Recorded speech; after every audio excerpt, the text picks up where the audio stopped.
우리 감수 분열까지 얘기하고 뒤에 여기 심화라고 나와 있는 부분 있죠? 여기 한번 봅시다. 이거 뭐 그냥 정리인데 여기는 그죠? 자, 그래서 우리 지난 시간에 세포 분열 두 가지 배웠는데 체세포 분열하고 감수 분열 배웠다. 근데 체세포 분열을 한 이유는 결국 이제 감수 분열 안에 체세포 분열 내용이 들어가 있기 때문에 배운 거다 이렇게 생각하면 돼. 그래서 내가 뭐 밑에도 나오지만은 감수 분열 과정에서 변화 지금라고 돼 있는데, 응? 요 그림 밑에도 나오지만 요 그림 꼭 기억하라 그랬어.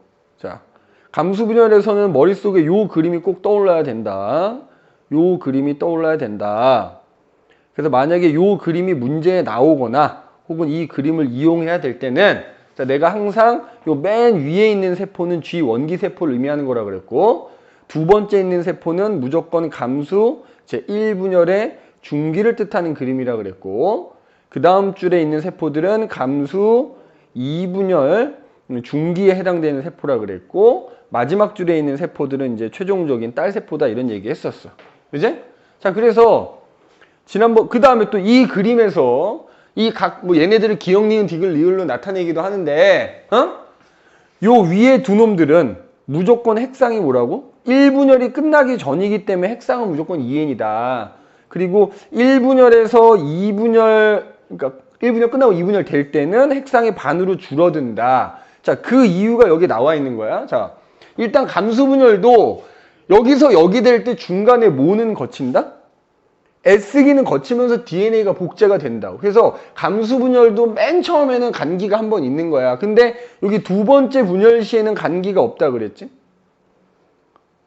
그래서 여기 보면 이런 나와 있잖아. S기 때 처음에는 간기가 한 번 있으니까 그때 마찬가지로 체세포 분열과 마찬가지로 DNA 복제되는 거야. 자, 그리고 나서 1분열에서 이제 1분열 끝나고 2분열 될 때 핵상이 2n에서 n으로 줄어든 이유가 뭐라 그랬어? 야, 1분열 때는 여기 봐봐. 요런 식으로 뭐야? 이가염 색채가 이렇게 서로 뭐야? 이렇게 붙어 있다 그랬잖아. 이렇게 붙어 있다 그랬잖아. 이가염 색채라는 걸 만들었다가 1분열이 끝날 때 얘네가 어떻게 이렇게 나뉘어져서 이렇게 하나씩 나눠 갖는다. 즉 1분열이 끝날 때 바로 상동 염색체가 분리되기 때문에 1분열이 끝나고 나면 염색체 수가 반으로 줄어들게 되는 거다. 그리고 감수 2분열 같은 경우에는 그러면 요 그림대로라면 요렇게 이제 상동 염색체를 하나씩 세포들이 나눠 가졌는데 2분열이 끝날 때는 그 염색 분체를 분리해서 하나씩 나눠 갖는다. 그러니까 우리가 염색체수는 동원체수니까 이게 그러니까 다리 두 개인 걸 자른 거지. 그치? 그러니까 하나인 거야. 그대로. 그래서 2분열 때는 염색 분체가 분리가 되는 거다. 그래서 핵상이 그대로 n에서 n. 그래서 우리가 1분열은 2n에서 n으로 줄어들기 때문에 2형 분열이라고 했던 거고 2분열은 n에서 n이 그대로 유지가 되기 때문에 동형 분열이라고 얘기했던 거다. 그래서 밑에 표로 정리가 좀 돼 있지. 그치? 그 다음에 염색체 수는 이렇게 되는데 DNA 수는 어떻게 되지? 야, 요 그림에다 표시를 하자면 DNA 상대량은 야, 이때 만약에 2였다면 복제가 돼서 4가 되고요. 분열 끝나면 2, 1. 그러니까 염색체 수는 1분열에서 2분열 될 때 한 번만 줄어들지만 DNA 상대량은 분열이 끝날 때마다 반으로 줄어드는 거야. 그래서 결과적으로 자, 내가 뭐라 그랬지?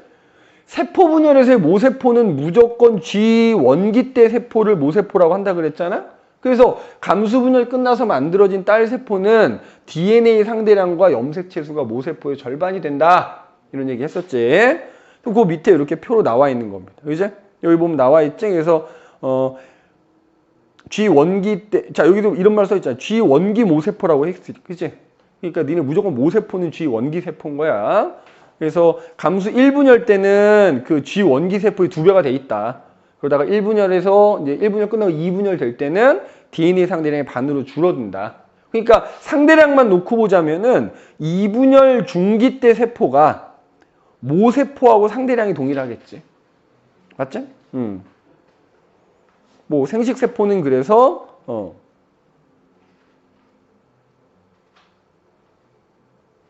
자, DNA 상대량이 G원기 모세포와 같다라고 하면 돼, 안 돼? 이거는 헷갈릴 소지가 있는데 무슨 얘기냐면 잘 봐. 전체 DNA 양은 절반이 돼야 되는데, 예를 들자면 지금 여기 나와 있는 말은 생식세포가 DNA 상대량이 G원기 모세포가 같다라고 돼 있으니까 지금 선생님이 얘기한 거랑 상충되잖아. 모순되잖아. 아니, 분명히 절반이라 했는데 같대. 이건 특정 유전자. 그러니까 무슨 얘기냐면 만약에 G원기 세포가 A 하나에 스몰 a 하나 갖고 있었으면 합은 2지. A와 스몰 합은 2잖아. 그래서 만약에 1분열이 끝났을 때 요 녀석이 이때는 그러면 이제 A 2개, 스몰 a 2개 이렇게 갖고 있거든. 1분열 끝나서 얘가 스몰 a 2개를 갖고 얘가 라지 a 2개를 갖고 2분열까지 끝나서 얘가 스몰 a를 가지면 자, 전체 양은 절반이지만 여기서 스몰 a라고 하는 특정 유전자량은 어때? 모세포도 하나고 딸세포도 하나인 거지. 그러니까 특정 유전자만을 봤을 때는 얘랑 같지만 전체 유전자 양은 무조건 얘가 절반이란 얘기야. 알겠지? 지금 거기 나와 있는 얘기가 그 얘기입니다. 그 구분을 좀 해줘야 돼. 자, 그래서 요 밑에 이렇게 표 나오잖아. 그치? 자, 여기 봐봐. 지금 요 그림에서 보면은 자, 요게 이제 G원기 세포일 거 아니야. 그치? G원기 세포 때 상동염색체가 존재하는데 거기에 A 하나와 스몰 a 하나 갖고 있어. 그럼 이때는 당연히 그게 복제가 돼서 붙어 있는 것 뿐이니까 A 2개, 스몰 a 2개 되겠지? 그럼 1분열이 끝나서 얘 봐봐. 그럼 얘가 이렇게 나뉘어졌다라고 하면 얘는 A를 2개 갖고 있고 스몰 a는 없는 거고 얘는 스몰 a 2개를 갖고 있고 라지 a는 없는 거지? 그래서 2분열이 끝나면 얘는 스몰 a 갖고 얘는 라지 a. 그러면 얘나 어때? 라지 a라는 유전자량은 얘나 똑같은 거고 스몰 a라는 유전자량은 얘나 똑같은 거지. 근데 전체는 얘는 2개잖아. 그래서 그게 옆에 지금 이렇게 표로 정리가 돼 있는 거지. 근데 또 거꾸로 얘기하자면 니네 문제에서는 뭐가 나오지? 요거만 요 값이 나오지. 요 값도 뭐 일부 이제 군데군데 빵꾸 뚫어 놓겠지. 그런 다음에 여기 뭐 기억니은 디글리을 이렇게 해놓고 이걸 보고 그 기억니은 디글리 핵상도 찾아줘야 되잖아. 맞지? 그럼 핵상 찾을 때 뭐 해라? 요렇게 대립 유전자의 유전자량이 나왔을 때 아까 테스트 문제도 있었지만 두 개를 다 갖고 있으면 이거 무조건 2N인 거지. 그지? 2N인 거야. 그래서 얘네 지금 2N인 G원기 세포가 얘네 둘의 합은 2가 되잖아. 그 다음에 그게 복제가 돼서 1분열 중기 때 유전자량 합은 4가 되는 거잖아. 자, 1분열이 끝났어. 그지? 그러면 한 세포는 라지 A를 가지면 다른 한 세포는 스몰 a만 갖고 있을 거 아니야. 야, 대립 유전자 중에 하나만 갖고 있으면 그 값이 2인 경우에는 대부분 핵상이 N이라고 생각하면 되는 거야. 대립 유전자 중에 무조건 한 가지만 갖고 있는 거야. 그지? 그러니까 얘 합은 어때? 지금 합은 뭐 이 경우나 혹은 이 경우나 합은 2가 나오잖아. 맞지? 그리고 거기서 이제 2분열까지 끝나서 만들어진 생식세포는 그지? 정확하게 그 녀석의 절반 갖고 있거든. 합이 1 나오지? 그러니까 전체적인 유전자량은 그런데 이제 예를 들어서 이렇게 갖고 있는 경우는 어떨까? 예, 봐봐. 여기가 스몰 a가 아니라 라지 a를 갖고 있는 거야. 그럼 얘는 요 G원기일 때 어떻게 돼? 라지 a는 2개인데 스몰 a는 없는 거겠지? 그러면 만약에 걔가 지금 복제가 돼서 1분열 중기 때 모습이라면 a가 몇 개가 돼? 4개가 되고 스몰 a는 없거든? 자, 니네 이게 문제 풀 때 이렇게 유전자량을 표로 준다 그랬잖아. 야, 둘 중에 하나만 갖고 있는데 그 값이 4잖아? 그럼 이건 고민하지 말고 무조건 2N인 거야. 꼭 명심해야 돼. 알겠어? 이렇게 둘 중에 하나만 가지면서 값이 2인 경우에는 뭐냐, 사실 N인 경우도 있고 2N인 경우도 있게 되긴 하지만 둘 중에 하나를 갖는데 그 값이 4다 그러면 그러니까 합이 4가 나오면 돼.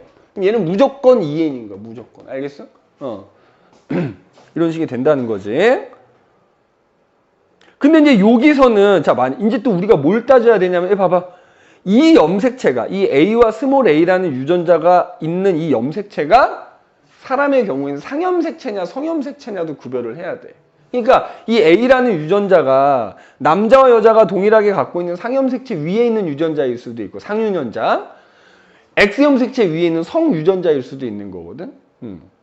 그거를 따져야 되는데 자, 여자는 좀 쉬워. 왜? 여자는 어차피 상염색체든 성염색체든 똑같은 걸 다 2개씩 갖고 있거든.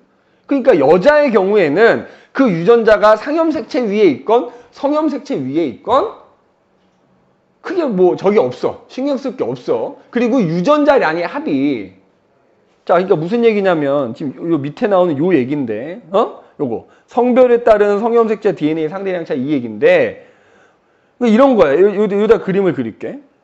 남자는 자 예를 들어서 지난 시간에 아마 얘기했던 거 상염색체가 이렇게 있어. 뭐 1번 염색체라고 합시다. 여자도 1번 염색체는 당연히 있겠지. 그지? 여자도 있어. 근데 만약에 1번 염색체에 있잖아. A라는 유전자가 있다고 하자. 그럼 남자가 A가 있으면 여자도 무조건 A가 있는 거야. 종류는 같아야 돼. 있는 유전자의 종류는. 근데 예를 들어서 남자는 A 하나에 스몰 A 하나 가자. 근데 뭐 예를 들어서 여자는 A만 가자. 이럴 수 있어. 근데 어쨌든 중요한 건 A하고 스몰 A라는 유전자가 이제 서로 대립 유전자인데 그거를 한 개씩 갖고 있던 두 개를 갖고 있던 그 A와 스몰 A라는 유전자량의 합은 남자와 여자가 서로 어때? 같더라는 거지. 뭐 남자는 A 하나 스몰 A 하나 갖는 거고 여자는 A만 두 개 갖고 스몰 A가 없는 거잖아. 그러니까 그 합이 같은 거야. 그런데 만약에 자 성염색체를 생각해보면 남자는 X가 하나에 Y가 하나야. 여자는 X가 두 개인 거야. 자 예를 들어서 니네 성염색체 그러면 대부분 99%가 X염색체라고 생각하면 되거든. 그러면 X염색체 위에 B라는 유전자가 있다고 해봐. 그러면 남자는 그런 얘기 했었지. X하고 Y를 상동 염색체로 간주는 하지만 이게 크기가 다르다 보니까 여자는 X가 두 개이기 때문에 X염색체 위에는 얘네 둘이 서로 대립 유전자거든. 여기 칠판 봐봐. 근데 남자는 X하고 Y에 있는 유전자를 서로 대립 유전자라고 하지 않는단 말이야. 그러니까 만약에 X염색체 위에 있는 유전자는 그냥 그거 하나인 거야. 그러니까 만약에 B하고 스몰 b라는 서로 대립 유전자 관계인 애가 있어. 근데 그게 뭐 B가 됐건 스몰 b가 됐건 걔는 X 위에 있는 거야. 그럼 남자는 어때? 지금 요 그림에서는 남자가 라지 B 하나 가질 때 스몰 b 없거든? X가 하나니까. 근데 여자는 X가 두 개니까 뭐 예를 들어서 라지 B 하나에 스몰 b 하나 이렇게 가질 수 있어. 혹은 라지 B를 두 개 갖고 스몰 b가 없을 수도 있지. 그러면 그때 그 합을 비교해 보면 얘는 1이고 얘는 2가 되거든? 적더란 얘기야. 자, 어떤 대립 유전자가 똑같은, 그러니까 예를 들어서 지금 남자의 세포도 예를 들어 2N인 세포고 여자의 세포도 2N인 세포인 거야. 핵상이 같은 두 세포를 비교했는데 예를 들어서 어떤 유전자의 합이 다르다. 그러면 그 유전자는 무조건 성염색체 위에 있는 유전자라고 생각하면 되는 거야. 근데 만약에 유전자량의 합이 서로 이렇게 같다. 그러면 그 유전자는 무조건 남자, 여자 동일하게 있는 상염색체 위에 있는 유전자인 거야. 그러면 여자는 봐봐. 어때? 남자 같은 경우에는 이제 남자와 여자도 서로 합이 다르지만 같은 남자라 하더라도 어때? 상염색체에 있는 유전자와 성염색체에 있는 유전자의 합이 서로 또 다르지?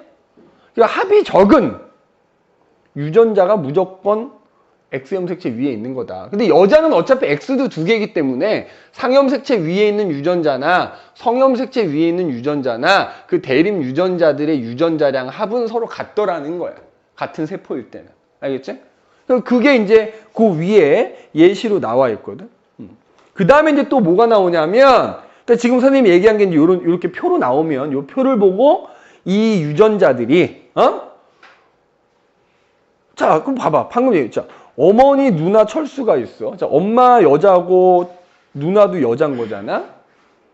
그 다음에 지금 여기 보면은 뭐 조건이 좀 있어야 되겠죠. 자, 만약에 지금 이게 엄마도 체세포 그러니까 엄마, 누나, 철수 다 2N인 세포 안에 지금 여기 P와 P', T와 T'이라는 유전자량들이 이런 식으로 지금 들어있다는 거야. 자, 봐봐.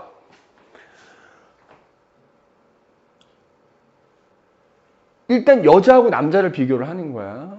자, 누나하고 철수를 비교해 보는 거지. 자, P하고 P' 서로 대립 유전자야. 같은 2N인 세포 안에 누나는 한 개 갖고 있어. 합이 얼마 나와?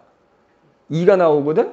근데 똑같은 2N인데 철수는 합이 1이거든. 그 합이 적지? 그러니까 남자하고 여자하고 동일한 세포, 동일한 핵상인 세포에서 유전자량의 합이 다르면 그 유전자는 무조건 성염색체 위에 있는 거라고. 성염색체는 거의 대부분이 X염색체인 거예요. 그러니까 이걸 굳이 표시를 하자면 자, 누나는 X 염색체가 두 개인데 거기에 P 하나, P 프라임 하나 이렇게 갖고 있다는 얘기고, 철수 같은 경우에는 X가 하나니까 거기에 P가 됐건 P 프라임이 됐건 둘 중에 하나를 갖고 있다는 얘기지. 지금 여기서는 P 프라임이네, 그죠? 그런데 T하고 T 프라임이라는 걸 봐봐. 얘는 누나 하나, 철수나 그 합은 똑같이 얼마야? 2가 나오지? 합이 서로 같지? 남자 여자인데 그럼 이거 무조건 상염색체 위에 있는 유전자란 얘기야. 같은 세포에서 서로 다른 유전자량의 합을 비교해봐도 돼. 같은 철수의 세포에서 합이 1인데 얘가 2가 나오지? 적지? 그럼 그 적은 유전자가 무조건 성염색체 위에 있는 거라. 더 값이 큰 놈이 상염색체 위에 있는 거라. 알겠어? 이러죠. 그러면은 상염색체는 그래서 크게 문제. 그 여자 같은 경우에는 어때? 봐봐. 같은 여자의 세포일 때는 X도 두 개고 상염색체도 두 개이기 때문에 그 합도 서로 같지. 이렇게. 2. 그지? 엄마도 마찬가지지? 뭐 갖고 있는 건 다르지만, 누나랑 갖고 있는 건 다르지만 합은 2 되잖아. 그지? 여자는 같은 세포일 때 뭐 성염색체 위에 있건 상염색체 있건 같은 거야. 자, 그 다음에 철수 같은 경우에 야, 이 X하고 Y는 무조건 아빠한테 받는 거 아니냐? 그러면은 뭐야? 철수의 X는 무조건 누구한테 받는다? 엄마한테 받는 거다. 남자 X는 무조건 엄마한테 받는 거라 그랬어. 자, 그 다음에 또 뭐가 나오냐? 보통 요런 표랑 같이 이렇게 그림이 또 나올 수 있어. 그럼 니네 이제 나중에 오늘 선생님이 나눠주는 숙제 아마 대거 있을 텐데 이렇게 염색체 그림을 보고 첫 번째 핵상을 찾아야 되고 두 번째는 성별 찾아야 되고요. 세 번째 나아가서는 같은 종이냐 다른 종이냐도 구별할 수 있어야 돼. 그럼 일단 자, 가를 봐봐. 가 세포 안에 염색체가 총 몇 개냐면 8개거든. 자, 그런데 봐라. 얘네 둘이 똑같고 얘네들이 똑같고 얘네들이 똑같고 얘네들이 똑같지. 똑같은 애가 다 2개씩 들어있잖아. 그럼 얘네 핵상이 뭐다? 2N인 거야. 근데 보통 이런 염색체 그림이 나올 때 이게 보통 성별을 구별해서 문제를 내기 때문에 무조건 이 8개 중에 2개는 성염색체야. 근데 어떤 게 성염색체인지 모르지만 야, 2개가 다 똑같잖아. 그럼 얘는 결국 X를 2개 갖고 있다는 얘기가 되는 거거든. 따라서 이 가의 세포는 여자 또는 암컷의 세포가 된다는 얘기지. 맞아? 그 다음에 같은 종이라는 거 뭐지? 예를 들어서 예주하고 선생님하고 같은 종이야. 뭐만 다른 거? 성별만 다른 거지. 그러니까 성별이 다르더라도 있잖아. 같은 종이면 같은 염색체를 갖고 있어야 돼. 자, 예를 들어서 나를 봐봐. 염색체가 4개가 있거든? 근데 그 4개가 다 각자 모양이 다르지? 얘네 각각의 짝들이 없지? 얘 핵상이 N인 거야. 그러면 이게 봐라. 염색체를 비교해보면 야, 요 4개이긴 하지만 요 녀석하고 똑같이 생겼잖아. 그지? 그 다음에 윤석하고 똑같이 생겼거든? 그 다음에 윤석하고 똑같이 생겼어. 맞지? 야, 니네 그러면 이렇게 서로 다른 세포인데 똑같은 염색체 이렇게 갖고 있잖아? 그럼 같은 종인 거야. 근데 지금 뭐만 다르냐면 요 검정이만 좀 다르거든? 그럼 뭐야 이거? 성염색체라는 얘기지. 아, 그러면 이 여자에서 얘가 X가 였구나. 왜? 그럼 요거 작은 건 무조건 Y인 거지. 그러면 아, 이거는 핵상이 N인데 남자의 세포 또는 수컷의 세포구나. 그리고 이제 이게 동물로 나왔다면 얘네들은 성별은 다르지만 종은 같구나. 이렇게 판단할 수 있는 거야. 알겠니? 이렇게 접근해줘. 근데 이거 실제로 풀면 되게 어려워. 어렵게 내려면 굉장히 헷갈리게 내기 때문에 뭐 개체는 3개가 있는데 종은 2종이니 뭐 이런 식으로 나오거든. 그 와중에 또 성별은 또 다르게 뭐 이렇게 나오니까 요건 우리가 좀 충분히 연습을 좀 해야 되고요. 자, 그럼 이제 그 다음 페이지 한번 가보자. 이렇게 뭐 간단한 예시 같은 게 나와 있어. 자, 옆에 그림을 보면 그림은 어떤 동물, 이에는 8인 동물의 G 원기세포 기억으로부터 정자가 형성되는 과정의 일부다. 이거 정자니까 수컷이라는 얘기겠지? 자, 나는 세포 기억부터 리을 중 하나를 나타낸 것이다. 자, 그럼 봐봐. 일단 얘를 보면 문제에서 얘가 G 원기라 그랬거든? 그럼 우리 아까 선생님이 그렸던 그림이 얘가 감수 1분열 중기일 거고 요렇게 1분열이 끝나서 2개가 나뉘어지는 거고 2분열 끝나면 요렇게 또 각각 2개로 이렇게 나뉘어지는 거에 일부만 요렇게 지금 그려놓은 거잖아. 그지? 이렇게 일부만. 그럼 내가 얘기했지? 여기서 기억하고 니은은 무조건 핵상이 뭐가 되는 거야? 2n이 되는 거지. 그 다음에 문제에서 뭐라 그랬냐면, 야, 니네 문제 풀다가 유전자형이 뭐뭐다라고 나오면 이거 무조건 G 원기 세포가 갖고 있는 유전자인 거야.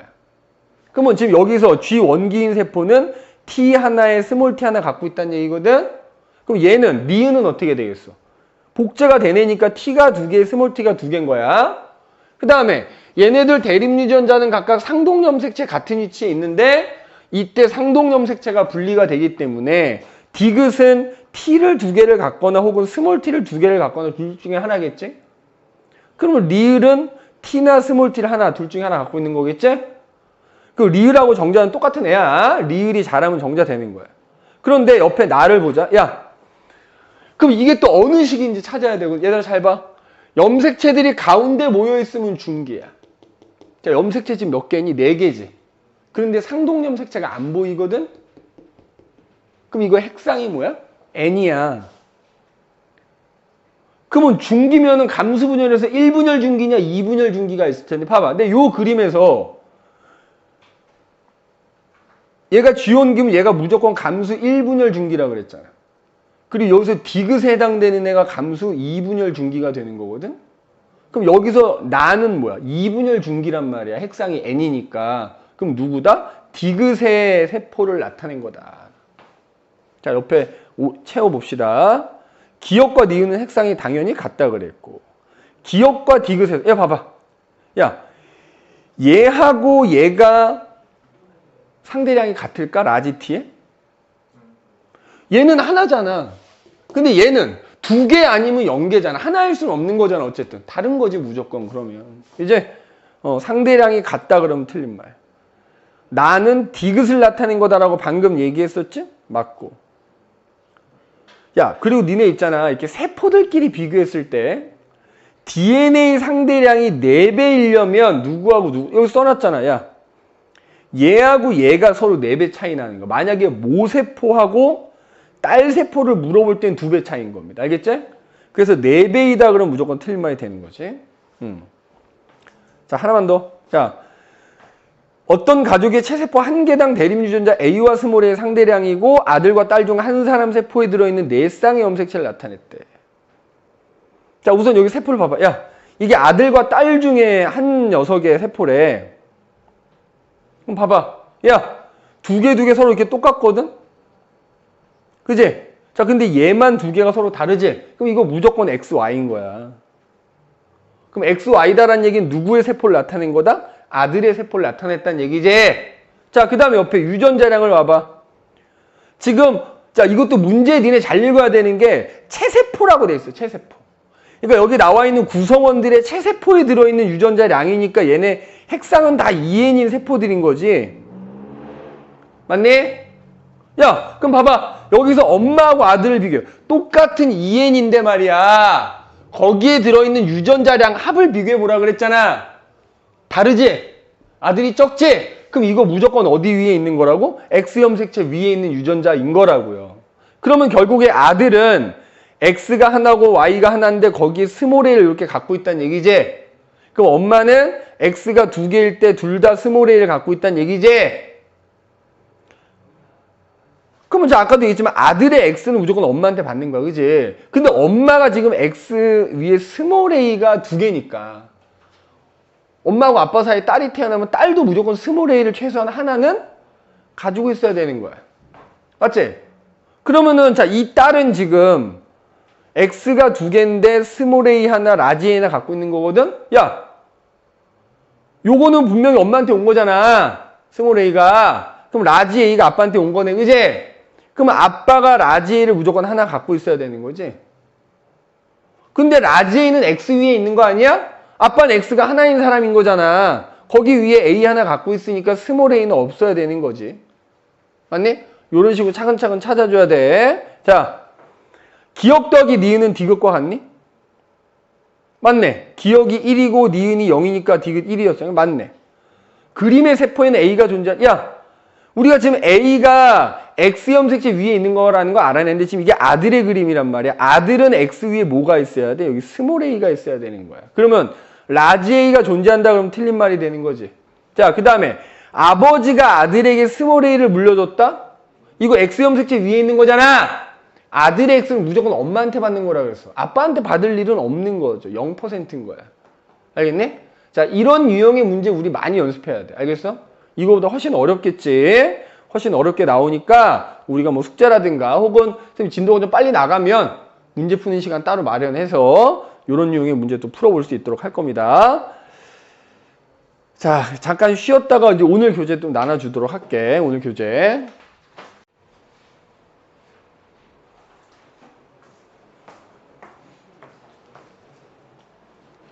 자, 그래서 오늘 그 나눠준 교재 보면은 이제 사람의 유전 얘기를 할 텐데, 원래는 이제 참고서에 따라서 나와 있는 책도 있고 안 나와 있는 책도 있는데, 니네 우리가 배우는 사람의 유전은 중학교 때는 니네 배웠겠지. 멘델 법칙이 베이스가 돼요. 그래서 뭐 자세하게는 아니더라도 멘델 법칙에 대해서 간단하게 좀 언급을 좀 하고, 그 다음에 또 멘델 법칙 하기 전에 우리가 기본적으로 해야 되는 게, 뭐 그동안 말로도 이제 계속 하긴 했다만 여러 가지 유전 용어들, 기본적인 용어들이 좀 있어. 그지? 우선 기본적인 유전 용어들을 좀 몇 가지 좀 얘기를 좀 합시다. 계속 아마 문제 나오기도 하고, 그 다음에 선생님이 말로도 계속 얘기했을 텐데, 자, 형질이라는 게 있죠. 형질. 형질이라는 게 뭐야? 그냥 어떤 개체가 있으면 그 개체에게서 나타나는 어떤 특징들, 성질들, 이런 걸 형질이라 그래. 그죠? 근데 이 형질이 사실은 두 가지가 있는 거야. 우성 형질이라는 것과 열성 형질이라는 게 있죠. 그래서 우성 형질과 열성 형질 얘네 둘을 서로 뭐라 부르냐면 대립 형질이라고 표현해. 대립 형질. 대립 형질. 이 우성과 열성을 서로 대립 형질 관계다 이렇게 표현한다고요. 그러면 우리 얘기했지만 형질이라는 거는 뭐 아닌 경우도 물론 있다만 뒤에 가면 나오겠지만 보통 유전자에 의해서 형질이 나타나지. 특히 우리가 앞서 배웠던 뭐야? 한 쌍의 대립 유전자에 의해서, 그지? 하나의 형질이 나타나는 거. 뭐 우성이 나타나든 열성이 나타나든 한 쌍의 유전자에 의해서, 그지? 뭐 이제 뒤에 나오는 단일인자 유전 뭐 이렇게 보면 되는데, 그러면 그때 유전자가, 그지? 두 개지, 두 개. 두 개가 짝을 이뤘을 때 결국에는 우성이 나타나든 열성이 나타나든 하는 거거든. 그럼 그때 우성이 나타나게 하는 유전자는 우성 유전자고 하는 거고, 열성 형질이 나타나게 하는 유전자는 우리가 열성 형질이라고 하는 거야. 그래서 우리가 보통 우성 형질을 나타나게 하는 우성 유전자는 대문자로 써. 뭐 예를 들어 A라고 쓰면 열성 유전자는 그거에 대한 소문자로 씁니다. 소문자. 그죠?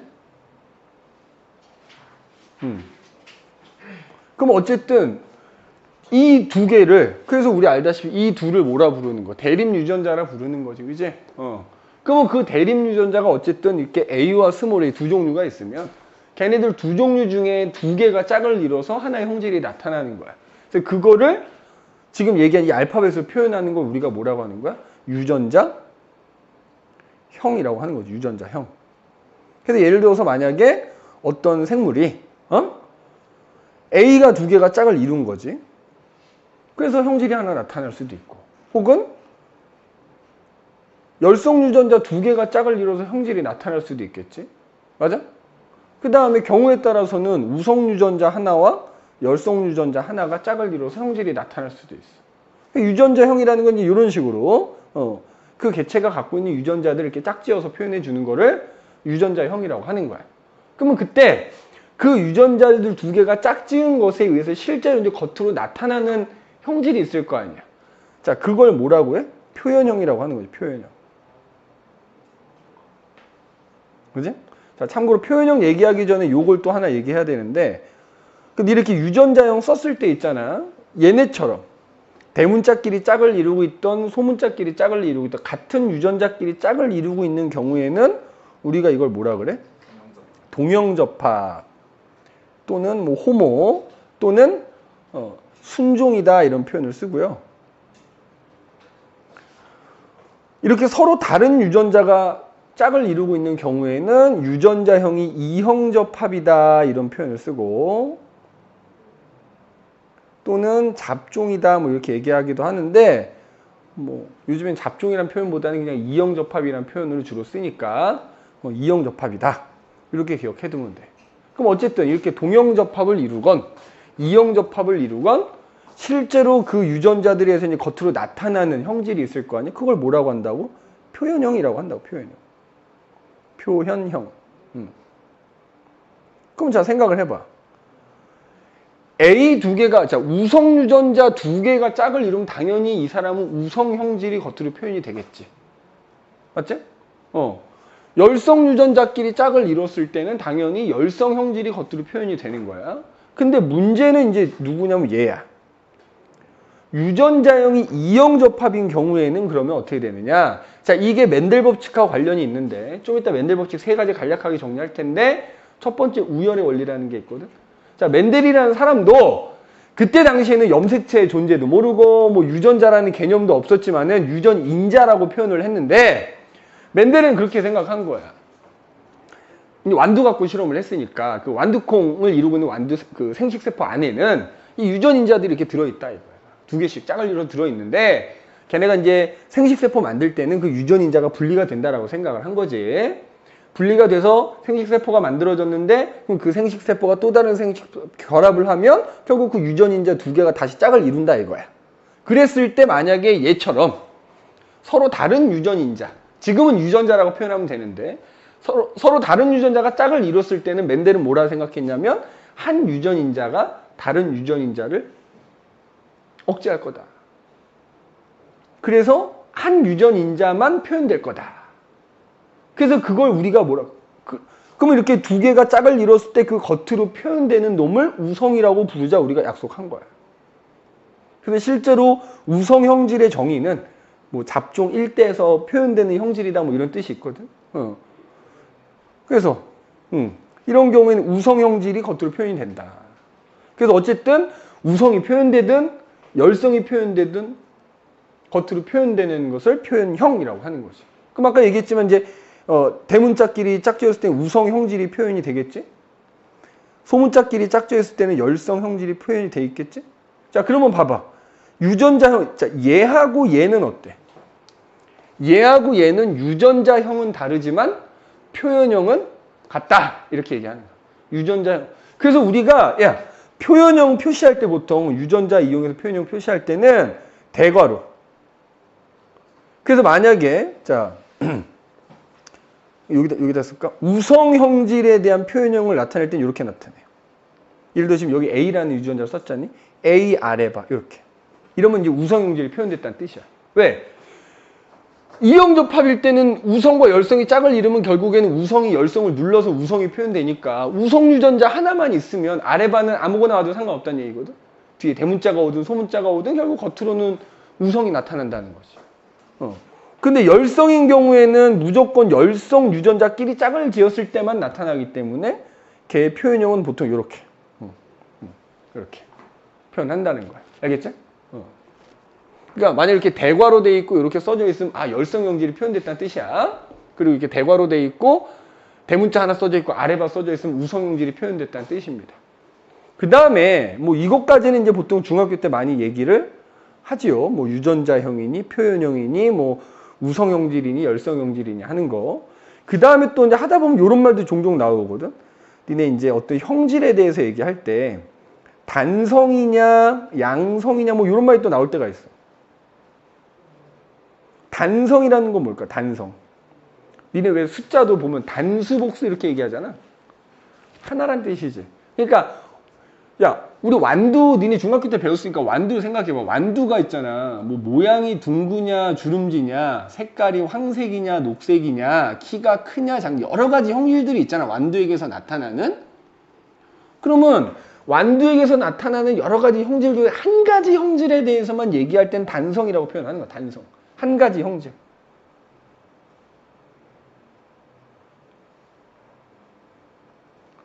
그럼 양성은 뭐겠어? 그러니까 예를 들어서 내가 완두의 모양만 따지는 게 아니라 모양과 색깔을 같이 나타내는 거지. 그런 건 양성이라고 표현하는 거야. 그러면 자, 내가 모양, 색깔, 키까지 한꺼번에 나타낸다면 삼성. 모양, 뭐 예를 들어 색깔, 키, 그 다음에 콩깍지 색깔 4가지다 그러면 사성. 그래서 옛날에 너희 이전이지 교육과정 바뀌기 전에는 맨델 법칙이 실제로 시험에 출제될 때는 7성까지 나오고 막 그랬어요. 7성까지. 그지? 근데 오히려 7성이나 이런 건 좀 쉬워. 양성을 그냥 곱빼기 해주면 되는 거거든. 6성 잡종이다 그러면 뭐야? 양성이 3개가 있는 셈인 거니까 뭐 그게 많다고 해서 뭐 어렵지는 않은 건데 아무튼 해서 양성이란 그러면 봐봐. 예를 들어서 어떤 그 개체의 유전자형이 요렇게 써져 있어. 그럼 여기서 A하고 스몰 a라는 게 어떤 하나의 형질을 나타나게 할 거고 B하고 스몰 b는 다른 유전자니까 또 다른 성질을 나타나게 하는 거지. 2가지 성질. 그지? 그러니까 양성이란 말. 그런데 양성인데 얘네들 각각 요 한 쌍의 유전자형들이 다 아까 얘기했던 이형접합 잡종이지. 그래서 만약에 유전자형이 이렇게 써져 있으면 이걸 보통 우리가 양성 잡종 이렇게 표현하긴 했어. 양성 잡종. 자, 만약에 이렇게 써져 있으면 삼성 잡종 뭐 이렇게 표현하기도 했다고. 그래서 혹시라도 공부하다가 단성이니 양성이니 하는 말이 나오면 아, 단성은 한 가지 형질을 나타내는 거고 양성은 이제 2가지 형질을 같이 나타내는 거고 뭐 이렇게 이해를 해주면 되는 거야.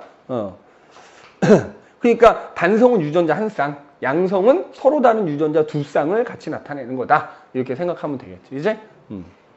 그래서 이제 요건 이제 기본적인 유전 용어들 좀 기억을 해두시고 그 다음에 이제 우리가 사람의 유전을 하려면 베이스가 뭐라고? 맨델 법칙이라고 했어요. 맨델 법칙. 이제 이거 뭐 중학교 때 배운 거기 때문에 사실은 중학교 때 내용을 좀 복습을 한번 해두면 확실히 도움이 될 거고요. 그죠? 도움이 될 거고 시간상 뭐 맨델 법칙까지 자세하게 맨델 법칙에 관한 문제들도 자세하게 풀 시간은 없겠다만 혹시라도 학교에서 선생님이 맨델 법칙 언급하시고 혹시라도 뭐 예제나 이런 걸로 맨델 법칙 문제를 풀어주셨다고 하면 꼭 얘기를 하세요. 알겠죠?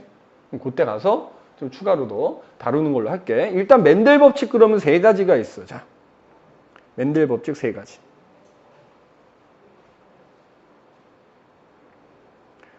자, 첫 번째가 우열의 원리라는 거야. 되게 희한하지 않냐? 법칙인데 원리라고 나왔잖아. 그치? 처음에는 우열의 법칙이라 그랬어. 근데 나중에 이제 사실은 맨델이라는 사람이 어떻게 보면 유전학의 기초를 세운 사람인 거잖니? 유전에 대해서 연구하다 보니까 우열의 법칙이 잘 안 맞는 유전 현상들이 발견이 돼. 대표적인 게 중간 유전이거든. 그래서 이제 우열의 원리라고 수정을 한 거다 이렇게 보면 되는데 이거 아까 얘기했어. 맨델은 완두콩 갖고 실험을 할 때 그 완두의 성질은 한 쌍의 유전인자에 의해서 나타난다라고 생각을 한 거지. 그죠? 근데 한 쌍을 갖고 있는데 그 완두가 생식세포 만들 때는 그 한 쌍이 분리가 된다. 그러니까 예를 들면 이거가 완두가 R과 스몰 r이라는 유전자 한 쌍을 갖고 있어. 요것 때문에 이제 얘 모양이 나타나는 거라고 하자. 그러면 얘가 생식세포를 만들면 이 한 쌍의 유전인자가 서로 다르니까 그게 분리가 돼서 어떤 생식세포는 R 하나만 갖고 있고 어떤 생식세포는 스몰 R 하나만 갖고 있을 거란 말이야. 그러면 이 생식세포가 다른 생식세포와 예를 들어서 만나. 그죠? 그럼 만나서 수정이 돼서 자손이 태어난다 그러면 그 2개의 유전인자가 다시 짝을 이룬다라고 생각을 했어요. 그럼 이렇게 짝을 이뤘을 때 서로 다른 유전인자, 물론 같은 것끼리 짝을 이룰 수도 있고 지금은 내가 일부러 이렇게 쓴 거지만 다른 유전인자끼리 짝을 이뤘을 때 맨델은 이렇게 다른 유전인자가 짝을 이루면 한 유전인자가 다른 한 유전인자를 억제해서 그러니까 예를 들어서 여기서 요 라지 R이 둥근 유전자고 스몰 R이 주름진 유전자라고 하면 둥근 것과 주름진 거가 짝을 이루면 둥근 것과 주름진 거를 억제해서 얘는 둥근 완두가 태어날 거다라고 생각을 했어. 실제로 실험을 했더니 전부 둥근 완두만 나오긴 했거든. 그걸 토대로 내 생각이 맞네 이렇게 된 거지. 그래서 뭐 간단하게 얘기하자면 아까 얘기했던 유전자형이 이형접합이면 무조건 우성이 표현된다라는 거. 이게 이제 첫 번째 우열의 원리라고 생각하면 돼. 자, 2번째는 이미 얘기했다. 자, 분리의 법칙이라는 거야. 분리.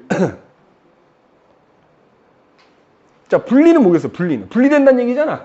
야, 방금 얘기했잖아. 맨델은 그게 모양이면 모양, 색깔이면 색깔, 그 각각의 형질들은 한 쌍의 유전인자에서 결정이 되는데 그 유전인자가 뭐야? 생식세포를 만들 때 서로 뭐 된다? 분리될 것이다 라고 생각을 한 거야. 분리될 것이다. 그러니까 이건 어떻게 알아냈냐면, 자, 예를 들어서, 자, 이제 뭐, 이런 생식세포를 갖는 이제 부모 사이에서 요 유전인자를 갖는 완두가 태어난 거야. 그럼 요런 애들끼리 교배를 해본 거야. 요런 애들끼리 교배를 해. 그러면, 봐. 아까도 얘기했지만 우열의 원리에 따라서 얘도 둥근 안두고 얘도 둥근 안두겠지만 만약에 이제 유전자 이렇게 갖고 있을 거 추정이 되는 거잖니? 그래서 만약에 얘를 교배를 해. 교배를 해서 태어난 자손을 보는 거야. 요건 이제 우리가 보통 잡종 1대라고 하고 얘네들끼리 교배해서 태어난 애들을 잡종 2대라고 표현을 하는데 그러면 얘 같은 경우에 분리될 거라고 멘델은 생각한 거잖아. 그러면 분리가 된다면 예를 들어서 얘가 만드는 생식세포는 R을 하나 갖거나 스몰R을 하나 갖거나 또 얘가 만드는 생식세포도 R을 하나 갖거나 둘 중에 하나겠지? 그러면 그때 걔네들이 랜덤으로 짝을 이루게 되니까 얘네 둘이 짝을 이룰 수도 있고 얘네 둘이 짝을 이룰 수도 있고 얘네 둘이 짝을 이룰 수 있는 거 아니야? 그 결과 2대에서는 요렇게 뭐야? 요런 유전자 조합을 갖는 완두들이 태어나야 되는 거야, 이론적으로. 그지? 근데 본데 방금 얘기한 우열의 원리에 따르면 요거는 어때?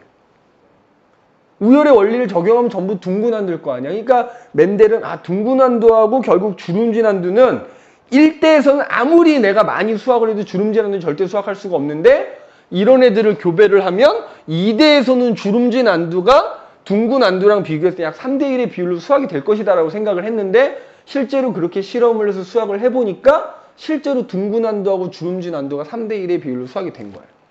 그러니까 그러면 이게 맞는 얘기인 거잖아. 그러면 자 주름진 안두가 나오려면 어때야 되는 거야?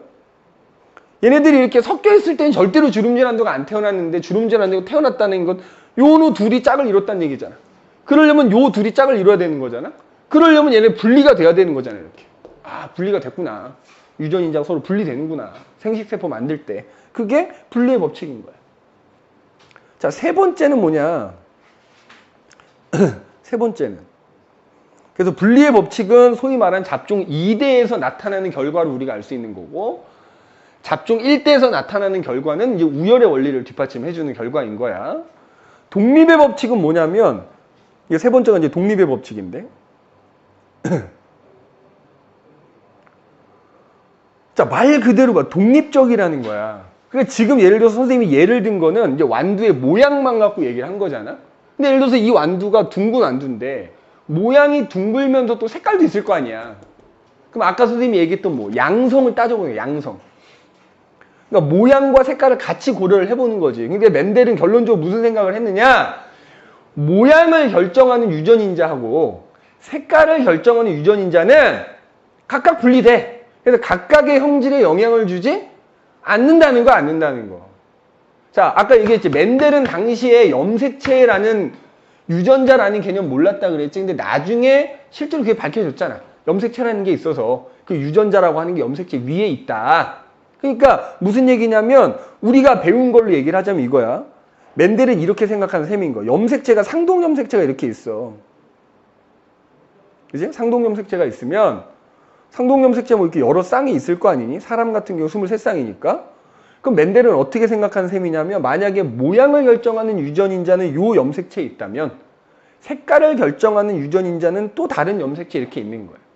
뭐 예를 들어서 R과 스몰R을 가지고 있고 Y와 스몰 이렇게 갖고 있는 거지. 그러면 얘네들이 생식세포 만들 때 봐봐. 상동 염색체끼리 분리되니까 요렇게 분리되고 요렇게 분리돼서 하나씩 갖는 거기 때문에 이거와 이거를 갖는 애도 만들어질 수 있는 거고 이거와 이거를 갖는 애도 만들어질 수 있는 거고 또 경우에 따라서는 이거와 이걸 갖는 애, 이거와 이걸 갖는 애 만들 수 있는 거잖아. 쉽게 말하면 독립적으로 그러니까 모양을 결정하는 유전인자와 색깔을 결정하는 유전인자를 독립적으로 가질 수 있다 이거야. 그렇게 생각을 한 거야, 멘델은. 그리고 멘델이 그렇게 실험을 했을 때 그런 결과가 나왔고. 그런데 지금 우리는 여기 이제 하나를 더 알지. 뭐야? 연관이라는 게 있는 거야, 연관. 나중에 밝혀진 거겠지. 근데 지난번에 얘기했지만 사람의 염색체가 46개밖에 안 되는데 유전자는 15,000개에서 2만 개이기 때문에 분명히 멘델이 생각한 것처럼 이렇게 다른 염색체 위에 있는 유전자들도 있겠지만 같은 염색체 위에 있는 유전자들도 있을 거란 말이지. 그러니까 이게 그래도 법칙인 이유는 뭐야? 같은 염색체에 서로 다른 유전자가 있을 수도 있지만 만약에 다른 염색체 위에 있는 유전자들끼리는 멘델이 생각한 대로 독립의 법칙을 따르는 거야. 알겠지? 이게 세 가지 독립의 법칙이야. 일단 미리 얘기를 하자면 우리 이제 사람의 유전은 요 멘델의 법칙이 잘 적용되는 것만 이제 배우는 거다라고 생각하면 되는데 일단 분리의 법칙은 무조건 깔고 가는 거야. 무조건 분리되는 거야. 그지? 근데 이제 우리가 배우는 거에 따라서 우열의 원리가 적용이 되는 경우도 있고 안 되는 경우도 있는 거고 독립의 법칙이 또 되는 경우도 있고 안 되고 있는 경우도 있는 거지. 근데 분리의 법칙은 무조건 해당되는 거라고 생각하면 돼. 그래서 어쨌든 이 세 가지 멘델 법칙이 있다. 그래서 우리가 배운 사람 유전은 이 멘델 법칙을 기반으로 해서 이제 공부하는 거다.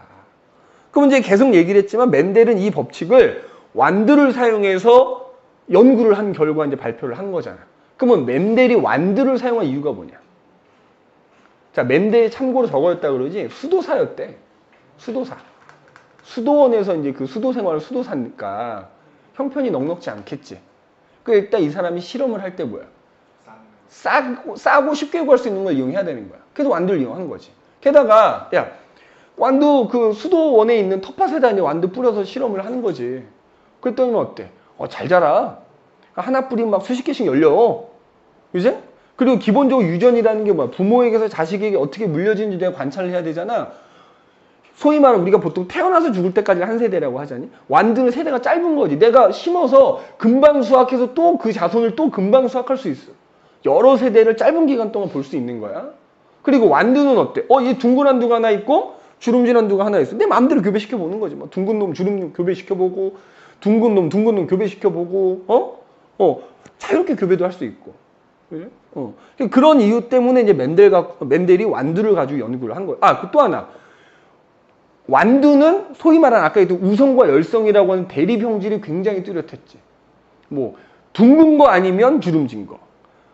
콩 색깔이 황색 아니면 녹색. 뭐 콩깍지 색깔이 녹색 아니면 황색.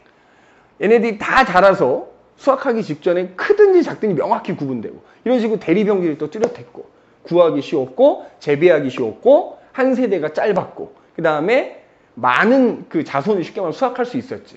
그래서 이런 이유 때문에 멘델이 완두를 갖고 연구를 했는데 그거에 반대되는 이유가 뭐야? 우리가 오늘 하려고 하는 사람의 유전이 어려운 이유야. 완두와 달리 사람 유전은 연구하기가 매우 어렵습니다. 반대로 왜? 일단 첫 번째 뭐라고? 한 세대가 길드라는 거야. 내가 사람에 대해서 연구를 하려면 어때야 돼? 예를 들어서 재현이다 그러면은 재현이네 집안의 어떤 유전 병이란 이런 걸 연구한다 그러면 재현이 부모님한테 어떤 질병 내지는 게 나타나는지 보고 너를 보고 그 다음에 네 자식들을 보고 그 자식이 자식들을 봐야 되는데 그 전에 내가 죽어 나이 먹어서 그지? 우리가 보통 한 세대는 보통 30년 얘기한단 말이지 짧게 잡아도 그러니까 여러 세대를 내가 직접 관찰하기에는 무리가 있는 거야. 완두와 달리 완두는 짧은 기간 동안에 여러 세대가 관찰할 수 있거든. 그래서 일단 어렵고 두 번째는 완두는 하나 심으면 수백 개의 완두를 수확할 수 있는데 사람은 그게 아니야. 예를 들어 재현이가 자식 낳을 때까지 일단 30년 기다렸어. 근데 자식을 낳았네? 한 명 낳았어. 한 100명쯤 낳길 바랬는데 한 명 낳은 거야. 자, 문제는 뭐냐. 그럼 이 한 명을 낳았는데 얘한테서 어떤 질병이 나타났다고 쳐. 그럼 100%야? 아니, 그러니까 쉽게 말하면 일반화할 수가 없어. 표본이 너무 적으니까. 그죠? 근데 완두 같은 경우에 하나 심어서 수백 개가 나타나면 그 중에 몇 프로 이런 식으로 좀 토개내기가 조금 사실 용이한데 사람은 그렇지가 못하더라는 거지. 그 다음에 세 번째. 자유로운 교배 불가능한 거지. 내가 유전 연구하겠다고. 야, 너 얘랑 결혼해봐. 자식 낳아봐. 자식 낳니? 그럼 이번에 다른 애랑 이거 안 되잖아. 법적으로 윤리적으로 안 되는 거야. 물론 뭐 저기 뭐 세계 어디에 가면 뭐 일부 다처제 국가니 뭐 원시 부족들 중에는 일처 다부제도 있고 뭐 이렇지만 그거는 특수한 경우고 불가능하지. 그 다음에 또 자 완두는 소위 말하는 대리병질이 몇 개 안 되는 데다가 뚜렷하다 그랬잖아. 근데 사람은 그에 비해서 형질이 너무 많아. 복잡해. 그지? 복잡해. 너무 많은 거야. 근데 또 이런 게 있어. 완두 같은 경우에 대리병질도 뚜렷하지만 자 아까 얘기했지만 그 멘델은 뭐라고 생각했어? 만약에 얘들 모양이면 그게 둥글든지 주름지든지 한 쌍의 유전인자 때문에 그 모양이 이제 나타나는 걸 생각을 했잖아. 사람도 물론 그런 형질이 있지만 형질이 워낙 복잡하고 많다 보니까 사람한테 나타나는 형질 중에는 한 쌍이 아니라 여러 쌍에 의해서 형질이 나타나는 경우들이 있어. 이건 이제 우리가 뒤에 가면 배우는 다인자 유전이라고 하는 거야. 다인자 유전. 뭐지? 완두와 달리 형질도 굉장히 많고 복잡하고 그 다음에 그 형질을 나타나기엔 유전자가 굉장히 많은 경우들도 많더란 말이지. 근데 특히 이렇게 하나의 형질을 결정하는 유전자가 많아서 그 많은 유전자에서 형질이 결정되는 경우에는 또 환경의 영향도 많이 받아요. 그러니까 예를 들어서 완두 생각해봐. 완두콩의 모양이 둥글면 내가 얘네들 여러 세대를 아무리 교배해도 둥근 거야. 뭐 예를 들어서 우리 집 뒷마당에서 재배할 땐 둥근데 재현이네 집 뒷마당 가서 재배했더니 이거 아니잖아. 근데 물론 사람도 환경의 영향을 안 받는 게 있지. 뭐 뒤에 가면 나오겠지만 사람이 혐알기가 안 되거든. 아무리 연습해도 이건 평생 안 돼. 환경 영향 안 받아. 근데 사람은 환경 영향을 또 많이 받는 형질들도 많더란 얘기야. 그게 다인자 유전이라고 하는데 뒤에 나오겠지만 대표적인 걸로 뭐가 있냐? 피부색. 물론 일단 애초에 인종 자체가 피부가 좀 다르지. 뭐 황인종이니 백인종이니 흑인종이니 하잖아. 근데 우리 같은 황인종이라 하더라도 어때? 재현이는 휴가를 갔다 오고 난 안 갔다 왔어. 얘는 피부가 새까맣게 타갖고 오고 나는 환경에 따라 피부색 얼마든지 후천적으로 달라질 수 있잖아. 뭐 그렇게 따지면 키도 있어. 자, 선생님 부모님 세대들의 소위 말하는 6.25를 겪거나 혹은 6.25 바로 직후에 태어나신 분들이 굉장히 많거든. 그러니까 선생님 부모님 같은 경우에도 6.25가 터졌을 때 6, 7살 정도 되셨으니까 하여튼 전후 세대란 말이야. 우리나라 무지하게 못 살았지. 그지? 그러니까 설사 유전자가 키 큰 유전자 갖고 있다 하더라도 그 시기에는 다 못 먹던 환경이니까 우리 선생님의 부모님 세대들 보면 키들이 되게 작으셔. 근데 지금 니네 생각해봐. 지금 너희들은 설사 너희들의 부모님이 최소한 평균 키는 되실 거고 좀 작다 하더라도 너희가 부모님도 훨씬 크거든? 그건 왜? 좋은 환경에서 잘 먹고 그지? 잘 자랐기 때문에 그런 거잖아. 그러니까 키도 환경에 따라 달라졌어요. 뭐 예를 들어 몸무게도 있고요. 뭐 많지. 등등등. 그래서 하여튼 아무튼 사람은 이렇다 보니까 유전 연구하기가 매우 어렵다. 자, 그럼에도 불구하고 이제 과학자들은 계속 끊임없이 연구를 하겠지. 그러면 어떻게 연구하느냐? 대표적인 방법이 한 4가지 정도 나와 있는 거야. 자, 첫 번째가 우리 이 단원을 관통하면서 제일 중요한 내용이죠. 가계도. 가계도를 조사하고 가계도를 작성해서 분석하는 거야. 자, 가계도라는 게 말 그대로 뭐야? 그 집안의 구성원이 몇 명이고 이런 거 나타내는 거잖아. 자, 왜 이렇다고? 아까 얘기했지. 한 세대가 길어서 이거를 직접 연구하면서 관찰이 불가능하니까 소위 말하는 가계도라는 걸 만들어서 그 가족 구성원 중에 누구한테 예를 들어 어떤 유전병이 나타나고 이런 것들 쭉 기록을 해보면 누구한테서 누구한테로 유전병이 물려지고 그 다음에 그 물려지는 유전자가 누구한테 왔고 우리 이제 뒤에 가면 나오겠지만은 그 염색체 위에 유전자가 있으니까 어떤 염색체 위에 이런 거 다 알아낼 수 있는 거예요. 자, 참고로 이제 가계도 그릴 때 뭐 아주 기본적인 얘기인데 남자는 네모, 여자는 동그라미로 그리고요. 남자하고 여자가 결혼을 하면 이렇게 둘 사이에 선을 하나 그어주지? 그 다음에 그 둘 사이에서 자녀가 태어날 때 사실 동시에 뭐 쌍둥이는 동시에 태어나지만 대부분의 형제 자매들은 동시에 태어나진 않지. 하여튼 여러 명이 태어나면 먼저 태어난 자손일수록 왼쪽에 표시합니다. 왼쪽에서 오른쪽으로 가면서 이제 순서대로 태어나는 자손들을 이렇게 뭐 남자 여자 뭐 기호는 동일하게 사용해서 표시를 해주게 되는 거예요. 그 다음에 대부분의 형제자매는 동시에 태어나진 않지만 동시에 태어나는 애들을 이제 쌍둥이라고 하지. 우리 일란성과 이란성 쌍둥이가 있는데 니네 일란성 쌍둥이는 뭐지?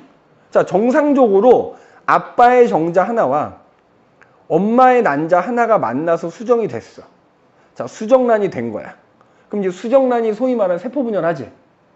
자, 수정란이 2세포기가 되거든. 근데 이때 이 수정란이 2개 쪼개져 버린 거야. 쪼개진 다음에 얘네들이 각각 발생 과정을 거쳐서 아기가 된 거야. 자, 결국 기원이 하나의 수정란이잖아. 따라서 이때 얘네들은 동시에 태어날 뿐더러 유전자가 거의 동일하지. 성별 무조건 같아야 되고요. 혈액형 당연히 얘가 A형이면 얘 무조건 A형인 거고 외모 동일해야 됩니다. 심지어 내가 일란성 쌍둥이를 몇 팀을 가르쳐 봤거든. 많이 가르쳐 봤겠지. 뭐 지금까지 가르친 학생이 몇천 명 되니까. 단 한 팀도 성격이 다른 애들 못 본 것 같아. 둘이 엄청 똑같아. 한 놈이 내성적이잖아. 다른 한 놈도 내성적이더라. 물론 이제 뭐 일란성 쌍둥이의 특수한 케이스로 뭐 이렇게 한 명은 부모님 집에 살고 한 명은 뭐 할머니네 집, 뭐 이런 경우라면 조금 다를 수 있는데 기본적으로 이제 같은 집에서 자라는 경우에는 성격도 비슷하더라니까. 한 놈이 내성적이면 이 놈도 내성적이야. 그래서 내가 하도 구분을 못 하겠어. 선생님 원래 이름을 잘 못 외우거든. 그러니까 지금은 이제 니네랑 뭐 거의 뭐 한 1, 2년, 2년 가까이 되니까 이름 다 알지만 예를 들어 재현이가 네가 1학년 때 생각해. 너랑 나랑 처음 만났을 때 내가 네 이름 잘 못 외웠을 거야 아마.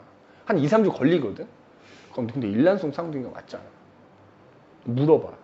그 다음 주에 또 물어봐. 물어도 구분이 안 되는 거야. 그지? 심지어 어떤 날은 얘네가 막 동시에 오기도 하고 어떤 날은 한 놈 먼저 오고 나중에 와. 그럼 이름 불러줘야 될 거 아니야. 도저히 구분이 안 되는 거야. 내가 그랬어. 우스갯소리로 야 이름 물어본 다음에 예를 들어 뭐 이름이 성훈이 상훈이면은 성훈이 너 다음 시간 올 때 점 찍고 와. 내가 점 찍고 오라 그랬어. 그지? 아, 나는 구분을 좀 해야 될 거 아니냐. 그지?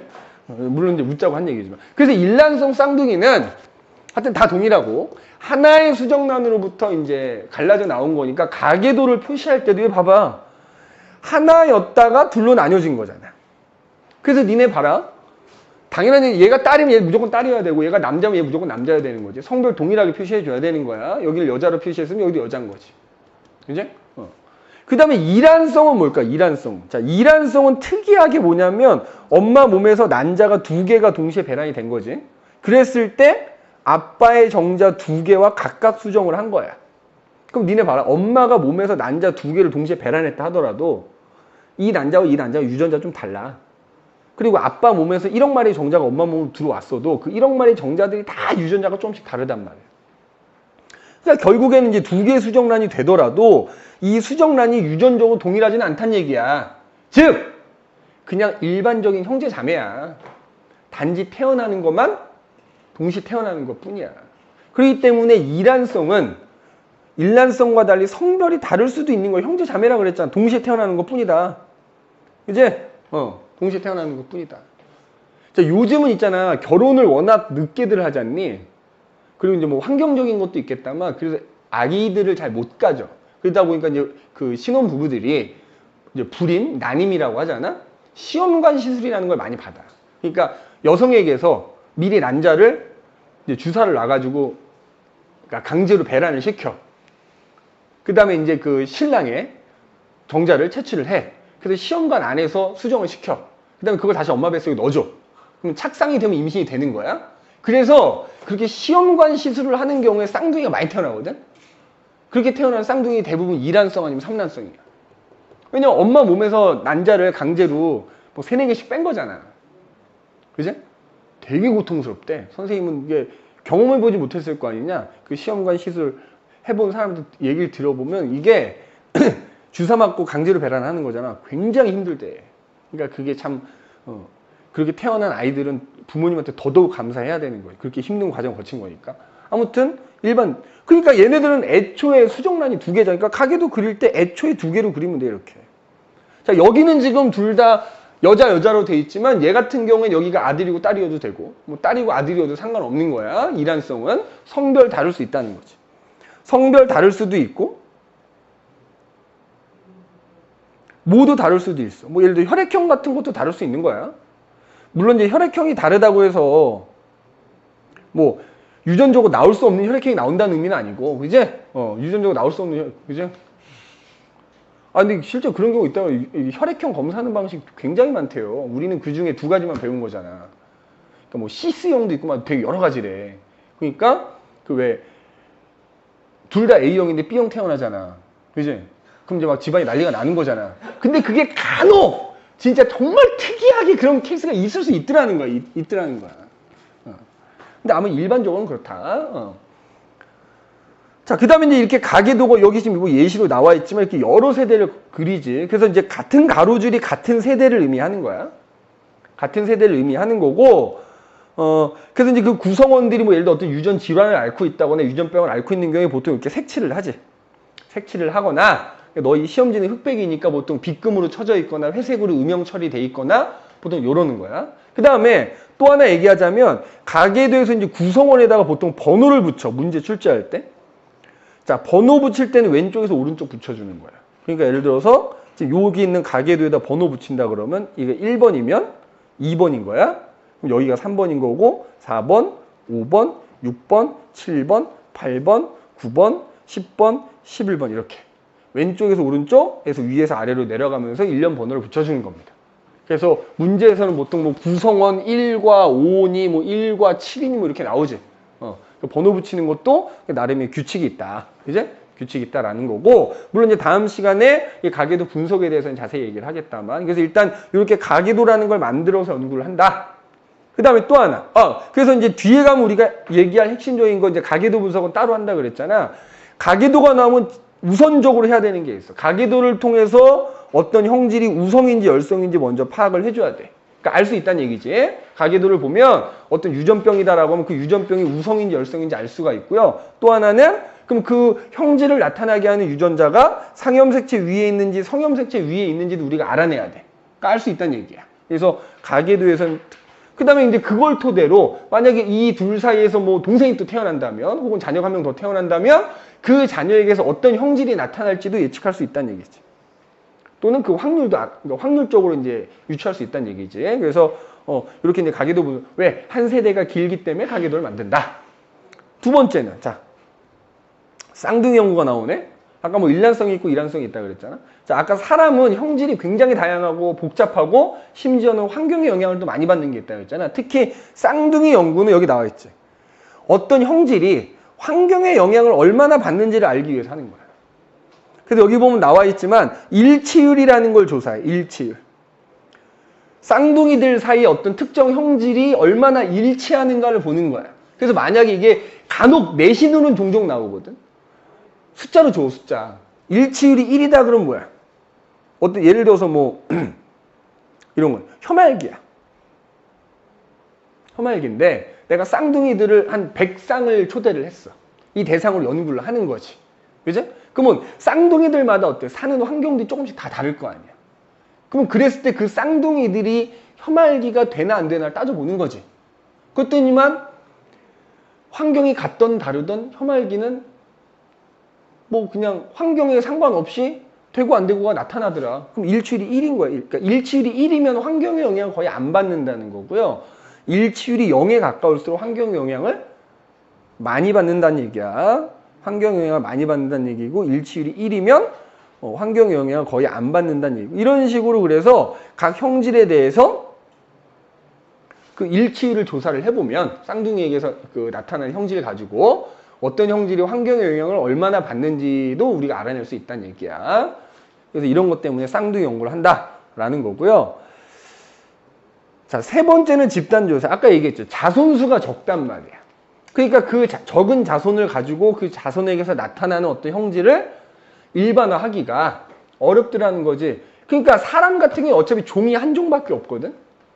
그러니까 꼭 같은 자손은 아니더라도 또랑 나랑 비교해도 사실 큰 무리는 없다 이거지. 그러니까 집단을 조사하는 거야. 자손수가 적다 보니까 집단을 조사해서 통계를 내는 거야. 그리고 그걸 토대로 일반화를 한다 이거지. 그 다음에 네 번째는 뭐 이젠 기술이 발달해가지고 뭐 염색질 현미경 직접 들여다봐. 그리고 소위 말하는 유전자 지도도 지금 이미 다 완성이 돼 있거든. 유전자를 직접 연구를 하는 거지. 그래서 이 형질 혹은 이 질병은 염색체 몇 번 염색체에 있는 어떤 유전자에서 나타난다라는 것까지 실제로 다 밝혀지지. 직접 연구하는 거야, 직접. 그래서 뭐 대표적인 거 몇 가지, 지금 4가지 정도 얘기했다만, 그래서 사람의 유전 연구가 완두에 비하면 매우 어렵긴 하지만은 이런 여러 가지 방법을 통해서 끊임없이 연구를 하고 있다. 근데 어쨌든 다시 한번 얘기하지만 우리는 이제 시험 보는 입장에서 가계도가 가장 핵심이 될 것이다. 이제 뭐 요 페이지는 이제 기본 개념 물을 땐 나올 수 있지. 사람의 유전 연구 방법이 뭐 아닌 거 뭐냐. 그 다음에 사람 유전 연구가 어려운 이유가 뭐냐. 이런 건 또 서술형으로 나올 수도 있는 거고. 그러나 어쨌든 좀 변별력 있고 난이도가 높은 문제들은 무조건 다 가계도에서 나온다라고 생각하시면 되는 겁니다. 그럼 잠깐 쉬었다가 이제 본격적으로 그 사람 유전 얘기를 해보도록 합시다. 자, 그 이제 사람의 유전 얘기를 할 텐데 첫 번째 본 단일인자 유전 이렇게 나오거든. 자, 우리가 사람의 유전 크게 두 가지 배운다고 생각하면 돼. 첫 번째가 지금 나오는 단일인자 유전이 있고요. 뒤에 가면 나오는 이제 다인자 유전이라는 게 있어. 크게 두 가지인 거야. 그럼 일단 자, 단일인자 유전을 먼저 얘기할 텐데 단일인자 유전이라는 게 뭐야? 자, 여기서 인자라는 게 유전자야, 유전자. 그럼 여기서 단일인자라는 건 뭐겠어? 말 그대로 우리 그냥 저기 봐. 멘델이 완두 연구한 것처럼 한 쌍의 유전자에 의해서 하나의 형질이 나타나는 거. 그걸 단일인자 유전이라 그래. 한 쌍의 대립 유전자에 의해서 하나의 형질이 나타나는 거야. 하나의 형질이. 그지? 그래서 단일인자 유전의 경우 유전자가 몇 개야? 뭐 예를 들어서 한 쌍의 유전자니까 뭐 예를 들어 A, 스몰 A 이런 식으로 한 쌍이 한 쌍. 자, 그러면 단일인자 유전을 하는 경우에 가능한 유전자형은 몇 가지가 되겠냐? 그러니까 뭐 예를 들어서 하나의 형질이 나타나는데 뭐 A, A를 갖든지 스몰 A, A를 갖든지 A, 스몰 A 유전자형은 몇 가지가 가능하다? 세 가지가 가능하다. 그런데 이 단일인자 유전, 우리가 아까 멘델 법칙이 베이스가 된다 그랬잖아. 자, 이 단일인자 유전은 멘델의 법칙을 아주 잘 따르는 거야. 그러니까 멘델 법칙 세 가지 뭐 있었지? 첫 번째, 우열의 원리. 자, 우리가 배우는 단일인자 유전 형질들이 있거든. 걔네들은 일단 우열 관계가 뚜렷해. 자, 첫 번째, 우열 관계가 뚜렷하기 때문에 자, 우열의 원리가 아주 잘 적용이 된다. 그지? 우열 관계가 뚜렷한 거 배우는 거야. 그지? 단일인자, 우리가 배우는 단일인자 유전 다 이렇다는 얘기야. 우열의 원리가 아주 잘 적용이 돼. 즉, 우열 관계가 뚜렷한 거만 배운다 생각하면 되는 거고, 아까도 얘기했지만 멘델 법칙 중에서 분리의 법칙은 무조건 그냥 깔고 가는 거라 그랬지? 당연히 분리의 법칙 적용이 되고요. 자, 단일인자 유전이라고 다 그런 건 아니지만 또 경우에 따라서는 뭐야? 양성이 나올 수도 있는 거잖아. 아까 얘기한 것처럼. 그치? 경우에 따라서 이제 독립의 법칙이 적용되기도 하고. 자, 그 다음에, 연관이라고 하는 것도 이제 사실 멘델 법칙은 아니지만 연관이 적용되는 경우도 있어. 그래서 이렇게 세 가지. 일단 우열 관계가 뚜렷하고, 분리의 법칙은 무조건 적용이 되는 거고, 그 다음에 그 유전자가 이제 서로 다른 염색체에 있는 경우에는 당연히 멘델 법칙 중에 독립의 법칙을 따를 것이고, 같은 염색체에 있는 경우도 있다. 그럴 때는 이제 소위 말하는 연관 유전이라는 걸 하게 되는 겁니다. 그죠? 그래서 한 쌍의 유전자에 의해서. 그럼 다인자 유전은 뭐냐? 이건 이제 뒤에 가면 얘기하겠지만, 자, 다인자잖아. 다, 뭐야? 많다는 얘기지? 아까 우리 사람 유전 연구가 어려운 이유 중에 그거 있었지. 어떤 형질이 한 쌍에 의해서 나타나는 게 아니라 여러 개 혹은 여러 쌍의 유전자들이 복합적으로 작용해서 형질이 나타나. 그지? 그러니까 여러 쌍의 유전자 또는 여러 개의 유전자에 의해서 하나의 형질이 나타나는 거야. 형질 나타나. 그래서 얘는 있잖아. 단일인자 유전하고 달리 잘 봐. 우열 관계가 뚜렷하지 않아. 즉 우열의 원리가 적용이 안 돼요. 우열의 원리가 적용이 안 돼. 이 다인자 유전에 의해서 나타나는 형질들은 단일인자 유전과 달리 우열 관계가 뚜렷하지가 않습니다. 펜이 너무 이렇게 확대를 하면 좀 굵구나. 그지? 우열이 뚜렷하지 않아. 그러나 다인자 유전, 뒤에 가면 이제 또 할 거야. 그냥 지금 이제 간략하게 개요만 설명하고, 얘 같은 경우에 당연히 분리의 법칙은 적용이 되고요. 얘도 나머지는 그러니까 적용이 다 돼. 멘델 법칙 중에서 우열의 원리만 잘 적용할 수 없다. 이렇게 생각하면 되는 거야. 그런데 또 하나 뭐가 있냐면, 아까도 언급했다만, 그래서 다인자 유전은 여러 개의 유전자들이 관여를 하다 보니까 환경의 영향을 많이 받아요. 우열 관계도 없고 환경의 영향을 많이 받는 거예요. 반면에 단일인자 유전, 지금 이제 얘기하려고 하는 단일인자 유전은 멘델 법칙도 잘 따를 뿐더러 일단 얘네들은 우리가 배우는 단일인자 유전 다 환경하고는 관계없어. 환경의 영향을 받지 않는 형질이다. 환경에 따라 달라지지 않는다는 얘기입니다. 피부색처럼 환경에 따라 달라지는 게 아니다 이 말이야. 우리가 배우는 단일인자 유전은 그렇다는 얘기야. 그러면 자 단일인자 유전은 또 두 가지로 나뉘어. 자, 그러니까 일반적인 단일인자 유전 이거거든. 유전자가 두 개야. 그리고 그 중에 한 쌍이 형질을 나타나게 하는 거야. 그지? 근데 그 한 쌍의 유전자가 염색체 위에 있을 거 아니니? 근데 이제 사람이니까 남자 여자가 있을 거 아니야. 그럼 그 한 쌍의 유전자가 남자 여자가 동일하게 갖고 있는 상염색체 위에 있느냐, 아니면 남자와 여자가 조금 다른 성염색체 위에 있느냐 가지고 나누는 거야. 자, 만약에 한 쌍의 유전자가 상염색체 위에 있는 경우, 애는 자 남자나 여자나 상염색체는 똑같이 갖고 있기 때문에 자 남녀 모두에게서 같은 비율이야. 그 유전자에 의해서 나타나는 형질은 남녀에게서 같은 비율이야. 그러니까 무슨 얘기냐면 뭐 남자는 더 많이 나타나고 여자는 적게 나타나고 혹은 여자가 더 많이, 이런 거 없다는 이거지. 만약에 어떤 형질이 나타날 확률이 10%면 남자한테도 10%고 여자한테도 10%라는 얘기야. 성별에 따른 비율 차이가 없다 이 말이야. 그 한 쌍의 유전자가 상염색체 위에 있는 경우에는 남녀에 따른 차이가 없다. 남녀에 따른 차이가 없다는 얘기야. 그리고 나머지는 뭐 아까 얘기했지? 뭐 일단 뭐 그게 상염색체에 있든 성염색체에 있든 단일인자 유전이기 때문에 우성과 열성이 뚜렷하게 구별되는 것만 우리가 배우는 거고, 아까 얘기했듯이 멘델 법칙 따라 유전. 그래서 대표적인 상염색체 위에 있는 유전자 때문에 나타나는 형질들이 여기 지금 표에 나와 있지. 대표적으로 나와 있는 거야. 자, 그래서 보면은 머리카락의 모양이냐, 이마선 혹은 눈꺼풀의 모양이냐, 귓불의 형태, 혀말기, 뭐 미맹, 그지? 그래서 얘네들은 니네가 우성과 열성을 좀 외워두면 좋지.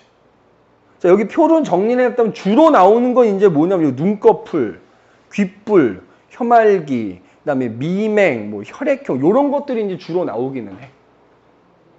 자, 그러면 우성하고 열성은 뭐 조금 팁을 주자면 다 그런 건 아니지만 보통 니네 주변에서 많이 보인다 그러면 그게 우성이라 생각해도 돼. 그죠? 적게 보인다 그러면 열성이야. 물론 다 그런 건 아니라 그랬지. 예를 들어서 니네 손가락 있지. 10개잖아. 우리 주변에 보면 다 10개거든? 그럼 이거 우성이라 생각하잖아. 이거 열성이야. 열성이야. 다지증이라고 손가락 12개인 사람들이 있어. 다지증이 우성입니다. 그 경우에는. 그죠? 다지증. 그럼 왜 우리는 다 왜 10개밖에 없지? 아까 얘기했지만 열성은 표현되려면 열성은 유전자끼리 모일 때만 되니까 소위 말하는 유전자형이 동형접합이거든. 그럼 너희 부모님도 동형접합, 너도 동형접합이니까 네 배우자도 동형접합인 거야. 그러니까 아무리 자손을 많이 낳아도 다 10개인 거야. 그러니까 사실은 어저께도 수업하면서 그런 얘기 했는데 다지증이 우성이야. 자, 재현이가 어떤 여자친구를 만난 거야. 막 얼굴도 너무 이쁘고 막 거의 연예인이고 막 남자는 또 여자도 몸매 보니까 몸매도 좋고 하여튼 뭐 돈도 많고 막 다 좋아. 완벽해. 근데 손이 12개야. 손가락. 그러니까 그게 문제라는 거지. 그러니까 우성과 열성이 사실 좋다 나쁘다의 개념이 아니거든. 근데 손가락이 12개인 게 그냥 우리 일반적인 어떤 시선으로 봤을 때는 이렇게 편견일 수 있겠다만 불리한 거야. 결혼 못할 확률이 높지. 왜? 내가 만약에 그 여자랑 모든 걸 감수하고 결혼했어. 그것까지는 할 수 있지. 자식을 안 낳을 거야 아마. 왜? 우성이기 때문에 내가 자식 낳으면 자식도 12개인 채로 살아가야 돼. 그러면 그 자식이 요즘과 같은 사회에서는 소위 말하는 따돌림, 왕따 이런 걸 당할 수도 있는 거잖아. 그러니까 결과적으로 이제 12개인 사람들은 유전적으로는 우성이지만 뭐 시간이 지나서 도태될 수 있어. 그지? 도태될 수 있겠지? 그래서 여기 대표적인 것들은 우성과 열성을 좀 알고 있어라. 뭐 이제 눈꺼풀. 근데 이제 사실 문제 풀다 보면 얘네들이 직접적으로 사실 나오지는 않아. 뭐 그냥 어떤 유전병 또는 유전 형질이라고 나오긴 하거든. 그럼 이제 그거 가지고 우성과 열성을 내가 찾으면 되는데 내신에선 이런 게 직접적으로 언급될 수 있으니까 대표적인 우성과 열성은, 그지? 예를 들어 뭐 대표적인 귓불 제일 많이 나오는 건데 분리형이라고 하면 소위 말하는 귓불이 있는 거야. 예를 들어 지금 재현이 같은 경우가 대표적인 분리형인데, 그러니까 우리가 귓불을 봤을 때 이렇게 귀 끝이 이렇게 살짝 얼굴하고 분리되어 있는 거야.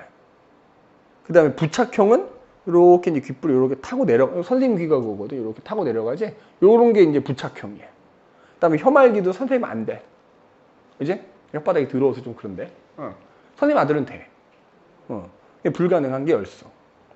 눈꺼풀도 이제 우리 쌍꺼풀 그러면 왜 이제 뭐 요즘 성형수술 많이 이게 성형수술로도 안 들어가지 요즘에는. 그냥 그건 쌍수는 성형수술로도 안 쳐주잖아요. 요즘 워낙 많이 하니까. 그지? 근데 이제 속쌍꺼풀도 포함시키는 거지. 우성이란 얘기야. 그지? 선생님 아들도 쌍꺼풀도 있어. 자, 선생님은 쌍꺼풀도 없고 귓불도 부착형이고 혀말기도 안 되고 내가 열성이 나쁜 게 아니라 그랬지? 좋다 나다 개념이면 나는 상병신인 거잖아. 그지? 셋 다 열성이니까. 그지? 물론 이제 나머지는 우성이긴 해. 선생님도. 예를 들어 미맹 같은 경우에는 특정한 맛을 못 느끼는 거거든. 그래서 PTC 용액이라는 거 혀에 떨어뜨렸을 때 정상인 사람들은 되게 쓴맛이 난대. 근데 미맹인 사람은 쓴맛 안 나는 거야. 못 느끼는 거야. 그래서 이건 당연히 정상이 이제 우성인 거고. 자, 엄지손가락 젖혀진 뭐냐면 이거였지, 이거. 지금 선생님 엄지손가락 봐봐. 어떻게 돼 있어? 이렇게 구부러져 있지. 자, 어떤 사람들은 힘을 아무리 줘도 엄지손가락이 똑바로 서 있는 사람들이 있어. 이런 사람들이 열성이란 얘기야. 그지? 열성이란 얘기고. 그 다음에 RH 혈액형도 사실 그러니까 혈액형을 결정하는 유전자는 상염색체 위에 있다는 얘기거든. 그 중에서 이제 RH식 혈액형 같은 경우에는 우리 앞에서도 얘기했지만 RH 플러스가 우성이고 RH 마이너스가 열성이거든. 언청이 혹시 뭔지 아냐? 언청이?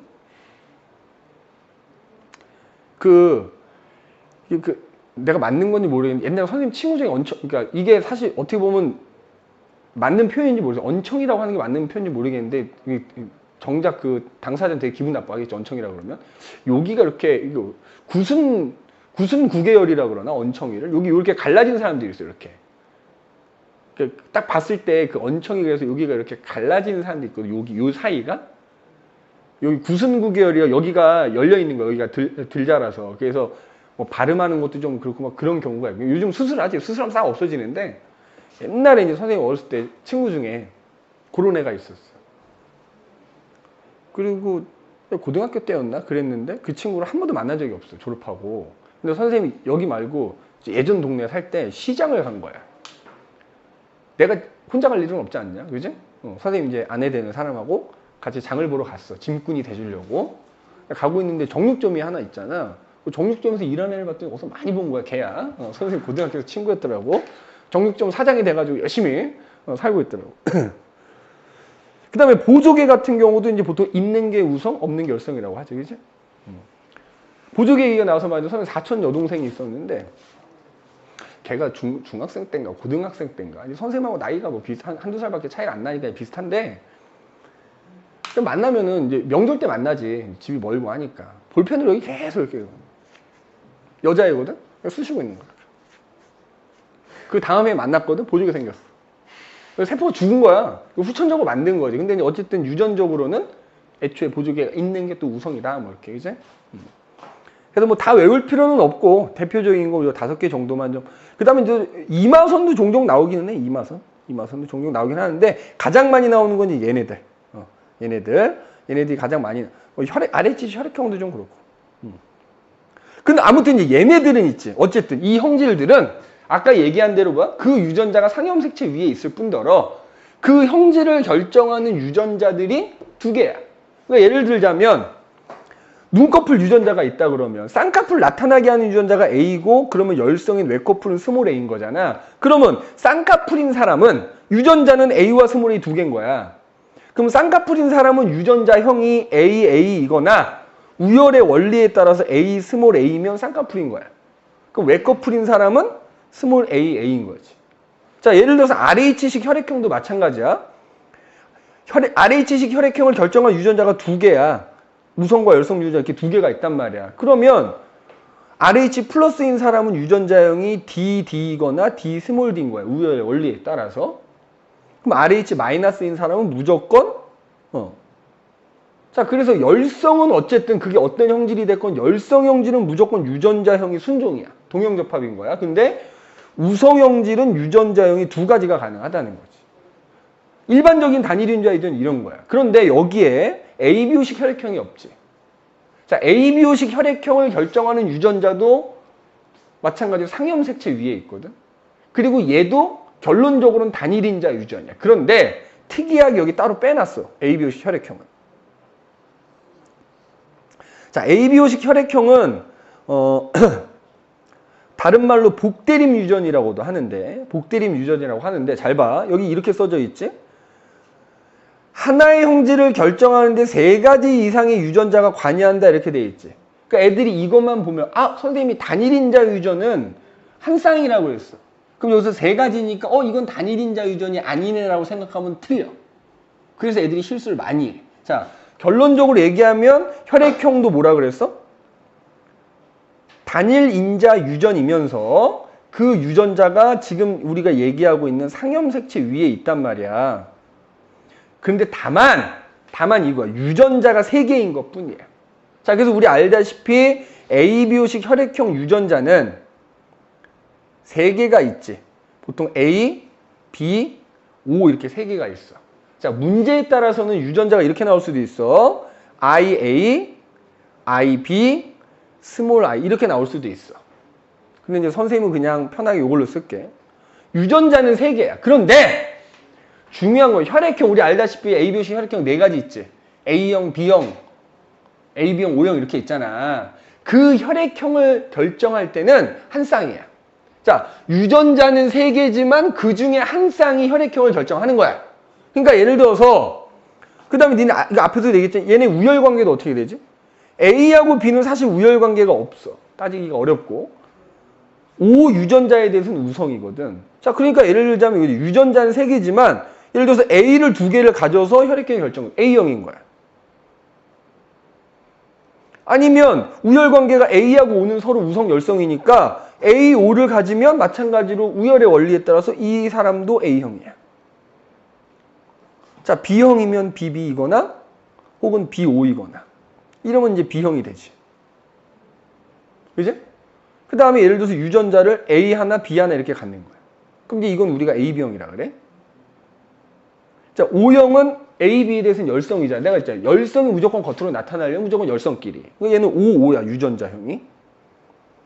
그러니까 지금 보면 유전자는 3개지만 아까 얘기했던 단일인자 유전자 2개고 그 중에 한 쌍이잖아. 근데 얘는 유전자는 3개지만 어쨌든 혈액형을 결정할 때는 한 쌍이거든. 그래서 얘도 단일인자 유전으로 치는 거야.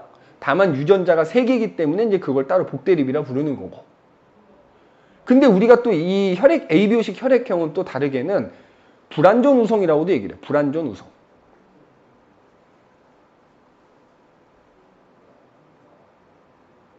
니는 혹시 중학교 때 배운 것 중에 그 맨델 법칙 배울 때 분꽃 생각나냐? 분꽃? 하얀색 분꽃하고 빨간색 분꽃을 교배했더니 뭐가 나왔어? 분홍색 나왔지. 그래서 그때 니네가 배운 게 중간 유전이라는 걸 배웠을 거야. 그 왜 분홍색이 나왔지? 흰색 유전자랑 붉은색 유전자가 우열 관계가 애매하니까 그냥 걔네들이 섞여서 중간 형질이 나온 거잖아. 그게 중간 유전이잖아. 그럼 여기서 봐봐. 혈액형 같은 경우에도 A하고 B끼리는 우열 관계가 애매하단 말이야.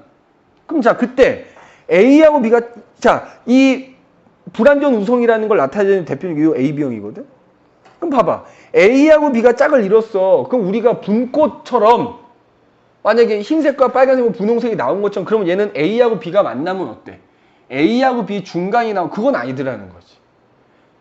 특이하게 우열관계는 없다 보니까 A하고 B가 만나면 얘네 둘 다 나타나는 거야. 둘 다. 그래서 이걸 중간 유전이라고 하지 않고 불완전 우성이다 이렇게 불러. 그래서 이 혈액형이 ABO식 혈액형이 불완전 우성이다라는 걸 잘 보여주는 게 바로 AB형인 거. 그럼 지금 봐봐. 니네 A형하고 B형은 각각 유전자형이 2개 중에 하나잖아. 근데 AB형과 O형은 어쨌든 결국 유전자형이 딱 하나지. 나중에 가계도에 이 혈액형이 같이 나올 거란 말이야. 그럼 그때 혈액형의 유전자형도 막 써봐야 되거든. 얘네들 우선적으로 쓰면 되는 거야. AB형과 O형은 무조건 유전자형이 하나이기 때문에 AB형이면 유전자형이 AB인 거야. O형이면 O 하나밖에 없는 거지. 그래서 결론은 그거야. 유전자는 3개, 여러 개지만 혈액형을 결정하는 건 한 쌍이다. 그래서 단일인자 유전으로 친다. 그리고 이것도 마찬가지로 어디 위에? 상염색체 위에 있는 유전자다. 그러면 지금 얘기한 것들 있잖아. 이거 위에 나오는 이것들, 그 다음에 ABO식 얘네들 어때? 뭐 예를 들어 혐알기 혹은 혈액형. 뭐 남자라고 해서 딱히 더 많이 나타나고 여자보다 많이 나타나고 반대로 여자가 뭐 남자보다 더 이런 건 없지. 그냥 그 각각의 형질이 나타날 비율에 따라서 뭐 남자든 여자든 그 비율에 따라 나타나는 것 뿐이다. 이렇게 보면 되는 거야.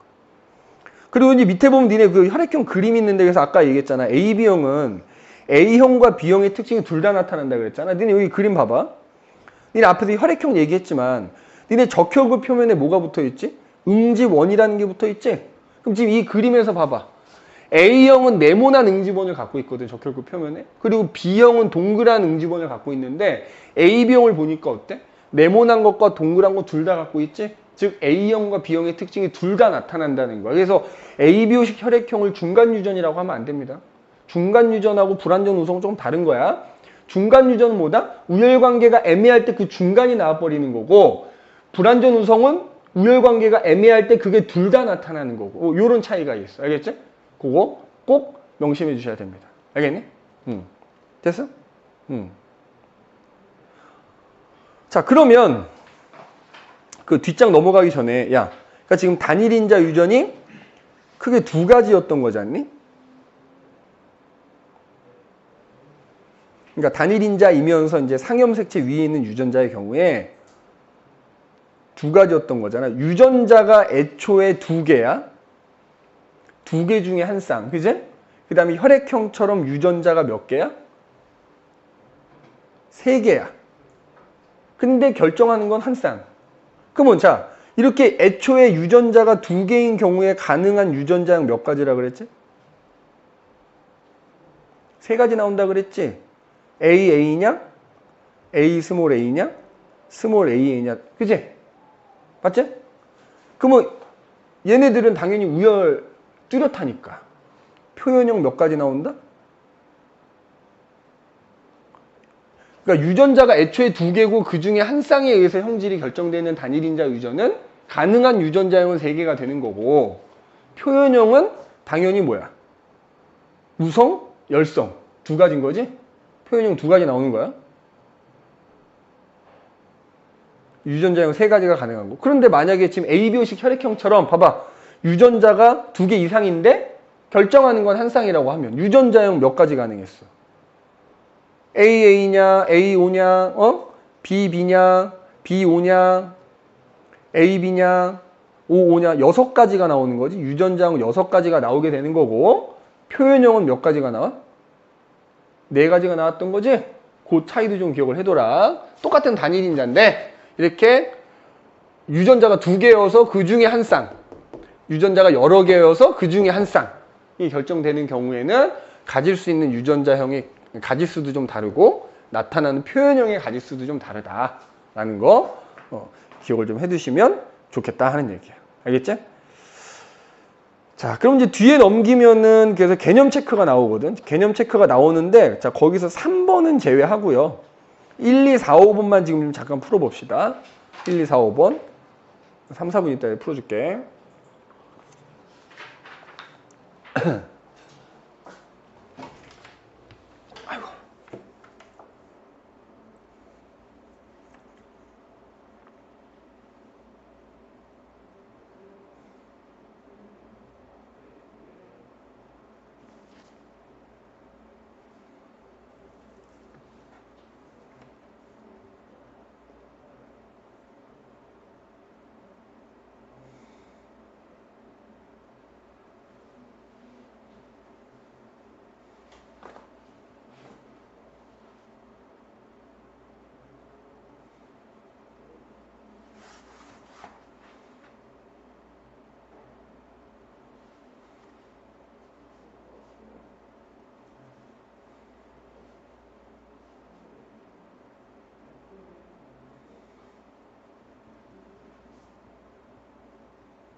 그래, 다 했어?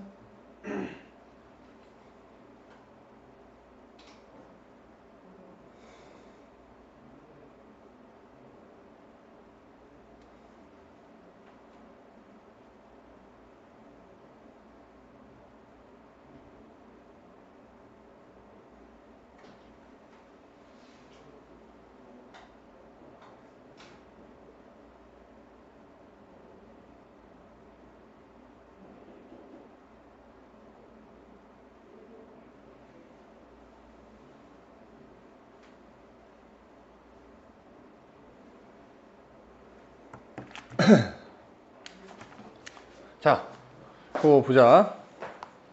1번. 귓불 모양 유전에 대한. 그러니까 이거 사실 이제 귓불 모양에 대해서 니네가 우성과 열성을 외우고 있으면 뭐 쉽지만 못 외우고 있어도 사실 보면 풀 수 있어. 자, 보면은 귓불 모양에는 분리형과 부착형이 있대. 그럼 얘네들이 서로 대립 형질이지? 그럼 둘 중에 하나는 우성이고 하나는 열성 형질인 거야. 그래서 자, 여기 보면은 한 쌍에 의해서 결정된다라고 했으니까 우리가 방금 얘기한 단일인자 유전을 한다는 얘기인 거야. 그래서 분리형을 라지 2, 부착형을 스몰. 그럼 벌써 여기에 뭐가 숨어져 있는 거야? 우리가 우성 유전자 대문자 표시하고 열성유 소문자니까 아, 분리형이 우성이고 사실 부착형이 열성이다라는 바로 알 수 있는데 뒤에 또 이런 말을 주잖아. 유전자 구성이 이럴 때 귓불 모양 분리형이다. 그럼 내가 아까 얘기했지. 특히 야, 유전자형이 이형 접합일 때는 멘델 우열 원리에 따라서 우성만 표현된다 그랬잖아. 그러니까 바꿔 얘기하자면 유전자형이 이형 접합일 때 나타나는 표현형이 우성 형질인 거야. 분리형이 우성이 되는 거야. 자, 그래서 여기 보면 1번 귓불 모양의 대립 형질에는 분리형과 부착형이 있다. 맞지? 얘네들은 서로 대립 형질이라 한다 그랬지? 귓불 모양은 단일인자 유전 여기 써 있잖아. 그치? 한 쌍의 유전자에서 결정된다라고 하면 이게 단일인자 유전 형질이라는 거고. 자, 요렇게 쓴 건 유전자형을 쓴 거고. 그치? 분리형이라고 하는 거 혹은 뭐 부착형이라고 하는 것은 표현형을 의미한다. 맞는 말이지. 자, 2번. 어떤 형질에 대한 대립 유전자가 A, 스몰 a라고 하면 그지? 아빠의 유전자형이 이거고 엄마의 유전자가 이거래. 그지? 그러면 자, 아버지에게서 형성될 수 있는 생식세포 유전자 구성 쓰라고 돼 있잖아. 자, 멘델의 분리 법칙 따르는 거지? 그러면 이 한 쌍의 유전인자가 분리가 된다 그랬지? 분리가 돼서 생식세포는 그걸 하나씩만 갖고 있는 거니까 A를 하나 갖고 있는 놈 또는 이렇게 두 종류가 만들어진다 이거야. 그런데 엄마 같은 경우엔 분리가 되지만 어느 생식세포든지 무조건 스몰 a만 갖고 있는 거 아니니? 그러면 엄마는 생식세포가 한 종류가 만들어진다 이렇게 얘기하는 거고 아빠는 생식세포가 두 종류가 만들어진다 이렇게 얘기하는 거야. 그래서 유전자 구성을 쓰라 그러면 A 또는 스몰 a다 이렇게 써주면 되는 거지. 혹은 뭐 그냥 컴마로 이렇게 해줘도 되는 거고. 그지? 그 다음에 어머니에게서 형성될 수 있는 생식세포 유전자 구성 그냥 이거 하나 쓰면 돼. 스몰 a. 어떤 생식세포가 만들어지더라도 걔는 스몰 a를 하나 갖고 있는 거니까. 자, 그 다음에 그럼 엄마와 아빠 사이에서 태어날 수 있는 자손의 유전자형과 분리비를 써라 그러면 이거 퍼네트 사각형이라고 하거든. 자, 가로축하고 세로축에다가 각각 부모님들이 만든 생식세포가 갖는 유전자들을 이렇게 쓰면 돼.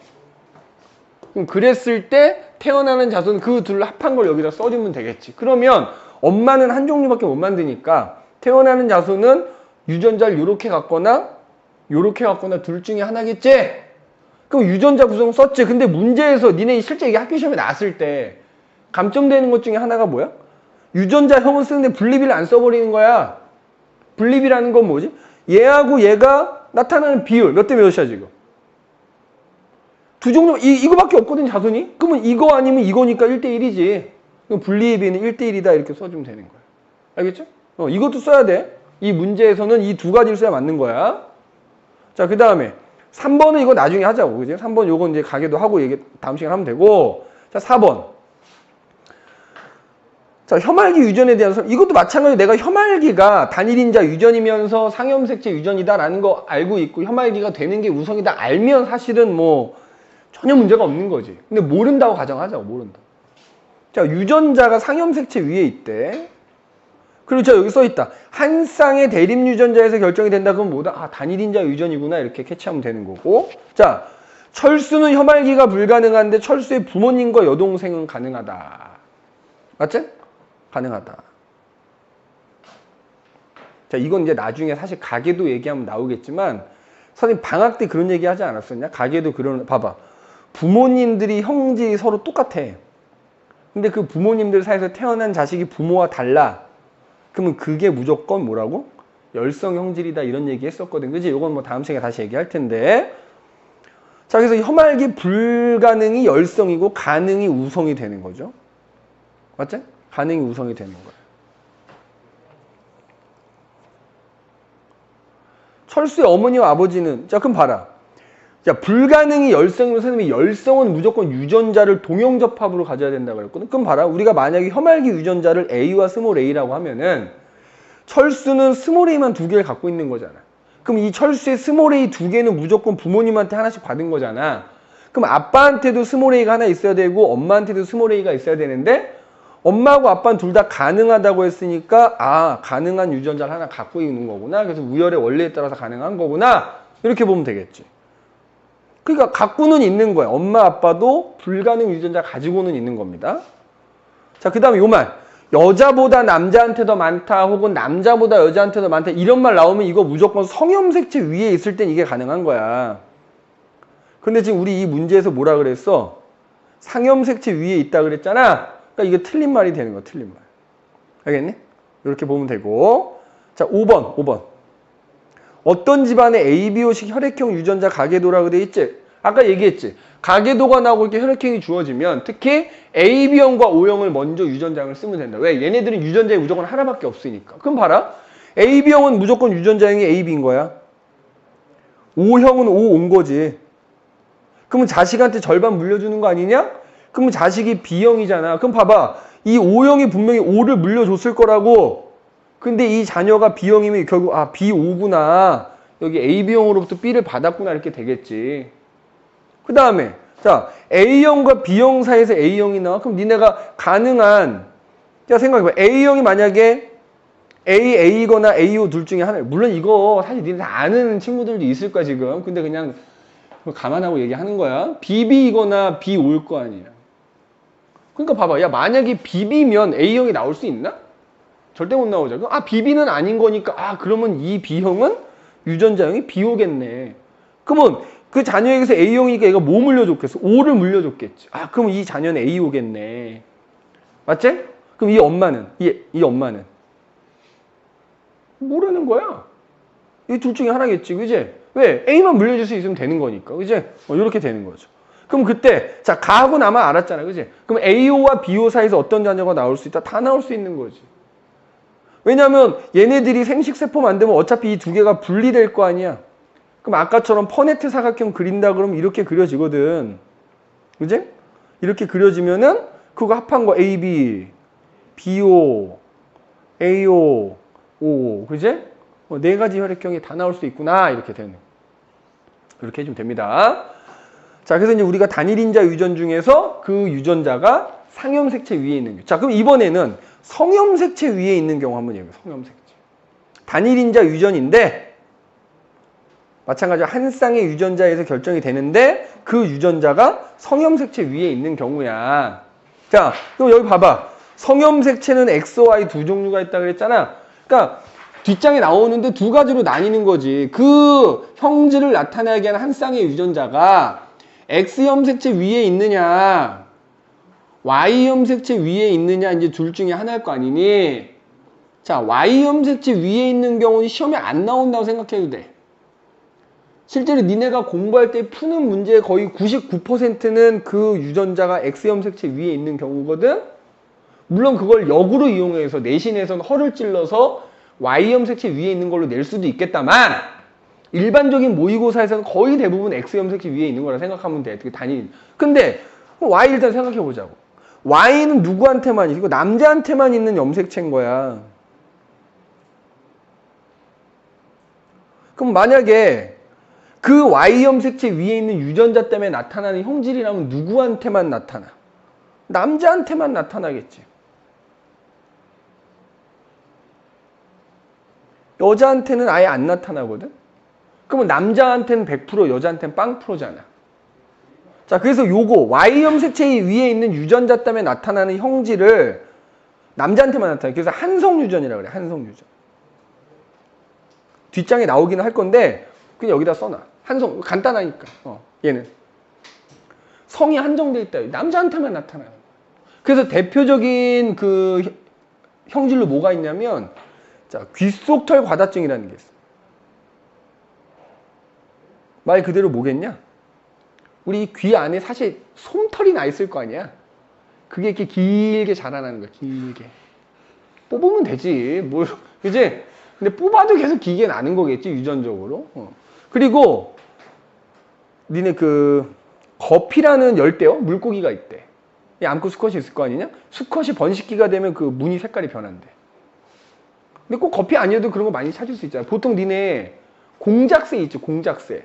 니네 그 동물원 가서 보면 공작새 쫙 핀 얘 암컷이야, 수컷이야?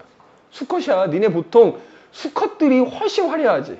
왜? 번식기 때 날 좀 선택해 주세요 이거잖아. 나랑 번식해 주세요 이거잖아. 그래서 보통 수컷이 화려한 경우가 많은데, 아무튼 그래서 거피라고 하는 애는 그 번식기가 되면 그 무늬 색깔이 변하는데, 그게 Y형 색채 위에 있는 유전자 때문에 그렇다 이거예요. 그래서 이거는 수컷 또는 남자에게만 나타나기 때문에 한성 유전이라고 한다. 그러면 그 유전자가 성형 색채 위에 있는 경우는 대부분 뭐라고? 이 X형 색채 위에 있는 경우라고요. 자, 그런데 X는 그럼 봐봐. 니네 여기 보면 이제 성 결정 방식은 뭐야? 앞에서도 얘기했죠, 이제 성별은 누가 결정해? 결국 정자가 결정하는 거야. X를 갖고 있는 정자가 만나면 여자 태어나는 거고, Y를 갖고 있는 정자가 남자랑 만나면 아들 태어나는 건데, 뭐 이건 이제 앞에서 했던 거니까. 이 X는 결국 남자하고 여자가 둘 다 가지고 있거든. 다만 여자는 2개를 가지고 있고 남자는 하나 갖고 있는 거야. 그럼 잘 봐라. 내가 얘기했지. 앞에서도 얘기했죠. 여자는 X가 2개야. 남자는 X 하나, Y 하나인데, 아까도 얘기했지만 남자는 X하고 Y에 있는 2개의 유전자를 서로 대립 유전자라고 하지 않는다 그랬거든. 그럼 무슨 얘기냐면, 자, 예를 들어서 야, B하고 스몰 b라는 한 쌍의 유전자가 성형색체에 있다고 하자 이거지. 그럼 여자는 X가 2개이기 때문에 어쨌든 뭐 얘를 2개를 갖든 얘를 2개를 갖든 하나를 갖든 2개를 갖는 거야. 그럼 결국 그 2개가 짝을 이뤄서 형질이 표현이 되는 거거든. 근데 남자는 X가 하나기 때문에 둘 중에 하나만 갖고 있고요. 그냥 그거 하나 때문에 형질이 나타나는 거야. 그죠? 자, 이런 대표적인 게 뭐가 있냐면, 그래서 이걸 반성유전이라 그래. 남자한테도 나타나고 여자한테도 나타나긴 해. 근데 좀 이따 이제 들어보면 알겠지만 비율이 좀 다르게 나타나거든. 그럼 대표적인 이런 형질이 뭐가 있느냐? 생명이 있어, 생명. 그런데 니네 얘도 똑같아. 야, 아까 선생님이 얘기했죠. 단일인자 유전 같은 경우에는 그게 상염색체 위에 있든 성염색체 위에 있든 우열관계는 뚜렷하다 그랬거든. 얘도 마찬가지야. 이 반성유전이라고 하는 것도 대표적인 게 이제 생명이 있는데 얘네들도 우열관계는 뚜렷한 거야. 자, 그럼 봐봐. 이거는 뭐 그냥 알고 있어. 자, 이것도 마찬가지로 이제 이 원리가 나오지 사실 생명이 직접적으로 언급되지 않는 경우가 많긴 하거든. 근데 아무튼 생명은 정록 생명이면 이제 빨간색하고 초록색 구분 못하는 거잖니? 자, 정상인 사람이 우성이고 생명인 사람이 열성인 거야. 그럼 자, 만약에 여기 지금 선생님 써놨지. 이 정상이냐 생명이냐가 T와 스몰 t라는 이 대립 유전자 한 쌍에서 결정이 된다고 하자고. 근데 그게 어디 위에 있다고? X형 색채 위에 있다고. 자, 그럼 잘 봐봐. 남자는 X가 하나잖아? 그러니까 그 위에 X가 하나이기 때문에 정상 유전자에 같은 생명 둘 중에 하나 갖는 거야. 근데 만약에 그 X 위에 정상 유전자를 가자. 그럼 그냥 그거 하나로 인해서 정상인 거야. 자, 참고로 니네 이렇게 성염색체 위에 있는 경우하고 아까 상염색체 유전자형을 다르게 씁니다. 아까 예를 들어서 상염색체 위에 있는 경우는 그치? 뭐 이런 식으로 그냥 유전자 2개 그냥 순서대로 알파벳 써주면 되거든. 근데 성염색체 위에 있는 경우에는 우리가 보통 이런 식으로 성염색체를 먼저 쓰고 그 위에다가 위첨자로 써줘요. 뭐 이렇게 써. 정상. 근데 만약 이게 귀찮다 그러면은 보통 그냥 정상 유전자를 갖는 경우에 그냥 X라고 써. 만약에 생명 유전자를 갖고 있으면 이렇게 X'이라고 쓰기도 하고, 또 경우에 따라서는 이제 나중에 사람의 뭐 학생들 따라서 본인만 이렇게 쓰는 친구들도 있어. 그냥. 근데 이게 이제 이렇게 써놓고서 나중에 상염색체 있는 거라고 착각하면 안 되겠지만. 그래서 어쨌든 선생님은 이제 정석대로 이걸로 얘기할 건데, 그래서 남자는 X가 하나니까 거기 정상 유전자 가지면 정상이야. 근데 X형 색채 위에 생명 유전자 하나 갖고 있으면 생명인 거지. 자, 그런데 여자는 잘 봐봐. 여자는 X가 2개잖아. 그러니까 무조건 2개가 짝을 이뤄서 생명이냐 아니냐가 결정이 되는 거야. 그래서 만약에 둘 다 정상 유전자 갖고 있으면 여자 정상인 거야. 근데 봐봐. X가 2개인데 하나는 정상 유전자를 갖고 있는데 하나는 생명 유전자 갖고 있으면 자, 이때도 우열의 원리는 적용되는 거야. 그럼 우열의 원리에 따라서 이 사람 뭐가 돼? 정상인 거야. 정상이 우성이니까. 다만 얘도 정상이고 얘도 정상인데 표현형은 정상인데 생명 유전자 가지고는 있는 거잖아. 자, 그런 경우에 보인자라고 불러. 그 다음에 야 X가 두 개이다 보니까 이 여자가 생명이려면 둘 다 생명 유전자를 갖고 있어야 되는 거 똑같지. 유전자만 좀 다르게 표기하는 것 뿐이야. 생명인 거죠. 자 그럼 봐봐. 어떤 차이가 있어. 남자한테도 생명이 나타날 수 있고 여자한테도 나타날 수도 있는데 지금 우리가 이렇게 유전자 보면 이거 써놓은 대로만 보면 남자는 생명일 확률이 2분의 1인 거야. 여자는 생명일 확률이 얼마인 거야?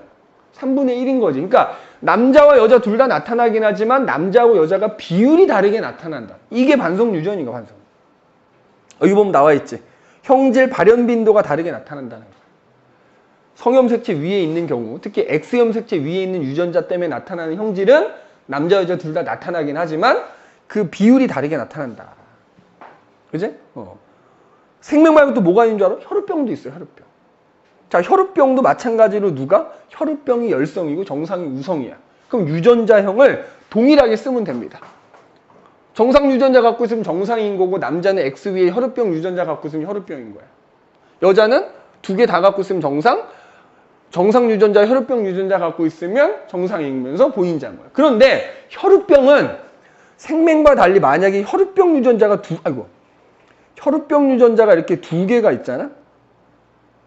혈우병도 그냥 똑같이 스몰T라고 하면은 혈우병 같은 경우에는 치사 유전자라고 그래. 이게 뒷장에 아마 나올 거야. 치사라는 게 뭐지? 혈우병 유전 두 개가 짝을 이루면 죽어. 엄마 뱃속에서 죽어. 그러니까 여성의 경우에는 만약에 태어났다라고 하면 거의 혈우병은 없는 거야. 그치?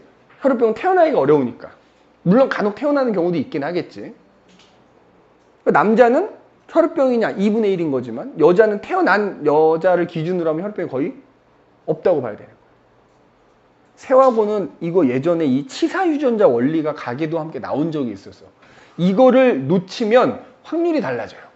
그냥 가계도 분석할 때 나오겠지만 확률 묻는 게 대부분 기억, 니은, 디귿 중에 디귿 선지에 나오거든.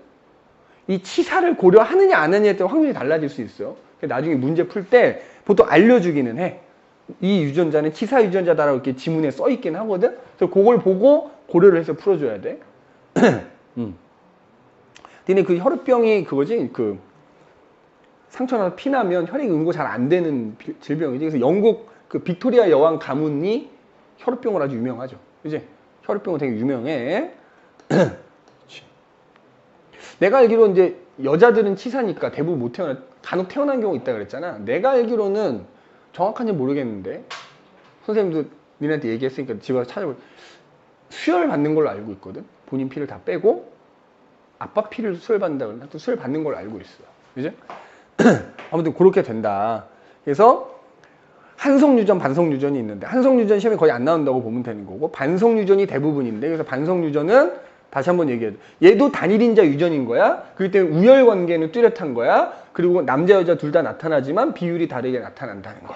그거만 명심해 주면 되고 그럼 이제 이 생명의 원리를 가지고 이제 우리가 가계도를 분석을 할 건데 이건 다음 시간에 와서 얘기를 할 거고 실제 시험은 생명이란 말보다는 생명의 원리를 이용해서 어떤 유전병, 유전 형질 이렇게 나오거든. 그러니까 이제 그거는 뭐 뒤에 이제 선생님 여기 심화로 해서 이렇게 넣어놓기도 했다만 또 프린트 하나 따로 또 준비를 할 거야 다음 시간에. 그래서 그 얘기를 쭉 해보도록 합시다. 그지? 그래서 뒤에 장은 다음 시간에 와서 하고 다인자 유전까지 다음 시간에 좀 할 수 있도록 하시고 다음 시간에 뭐 다인자 유전을 먼저 끝내놓고 이 가계도 분석에 대한 걸 뒤에 좀 할 수도 있고 그래서 이렇게 하고 그 교재 뒤에 있는 개념하기 문제는 일단 오늘은 숙제로 안 나가. 다음 시간까지 하고 나갈 거고 숙제는 내가 따로 프린터 하나 주도록 할게요. 알겠지? 자, 오늘 여기까지 합시다.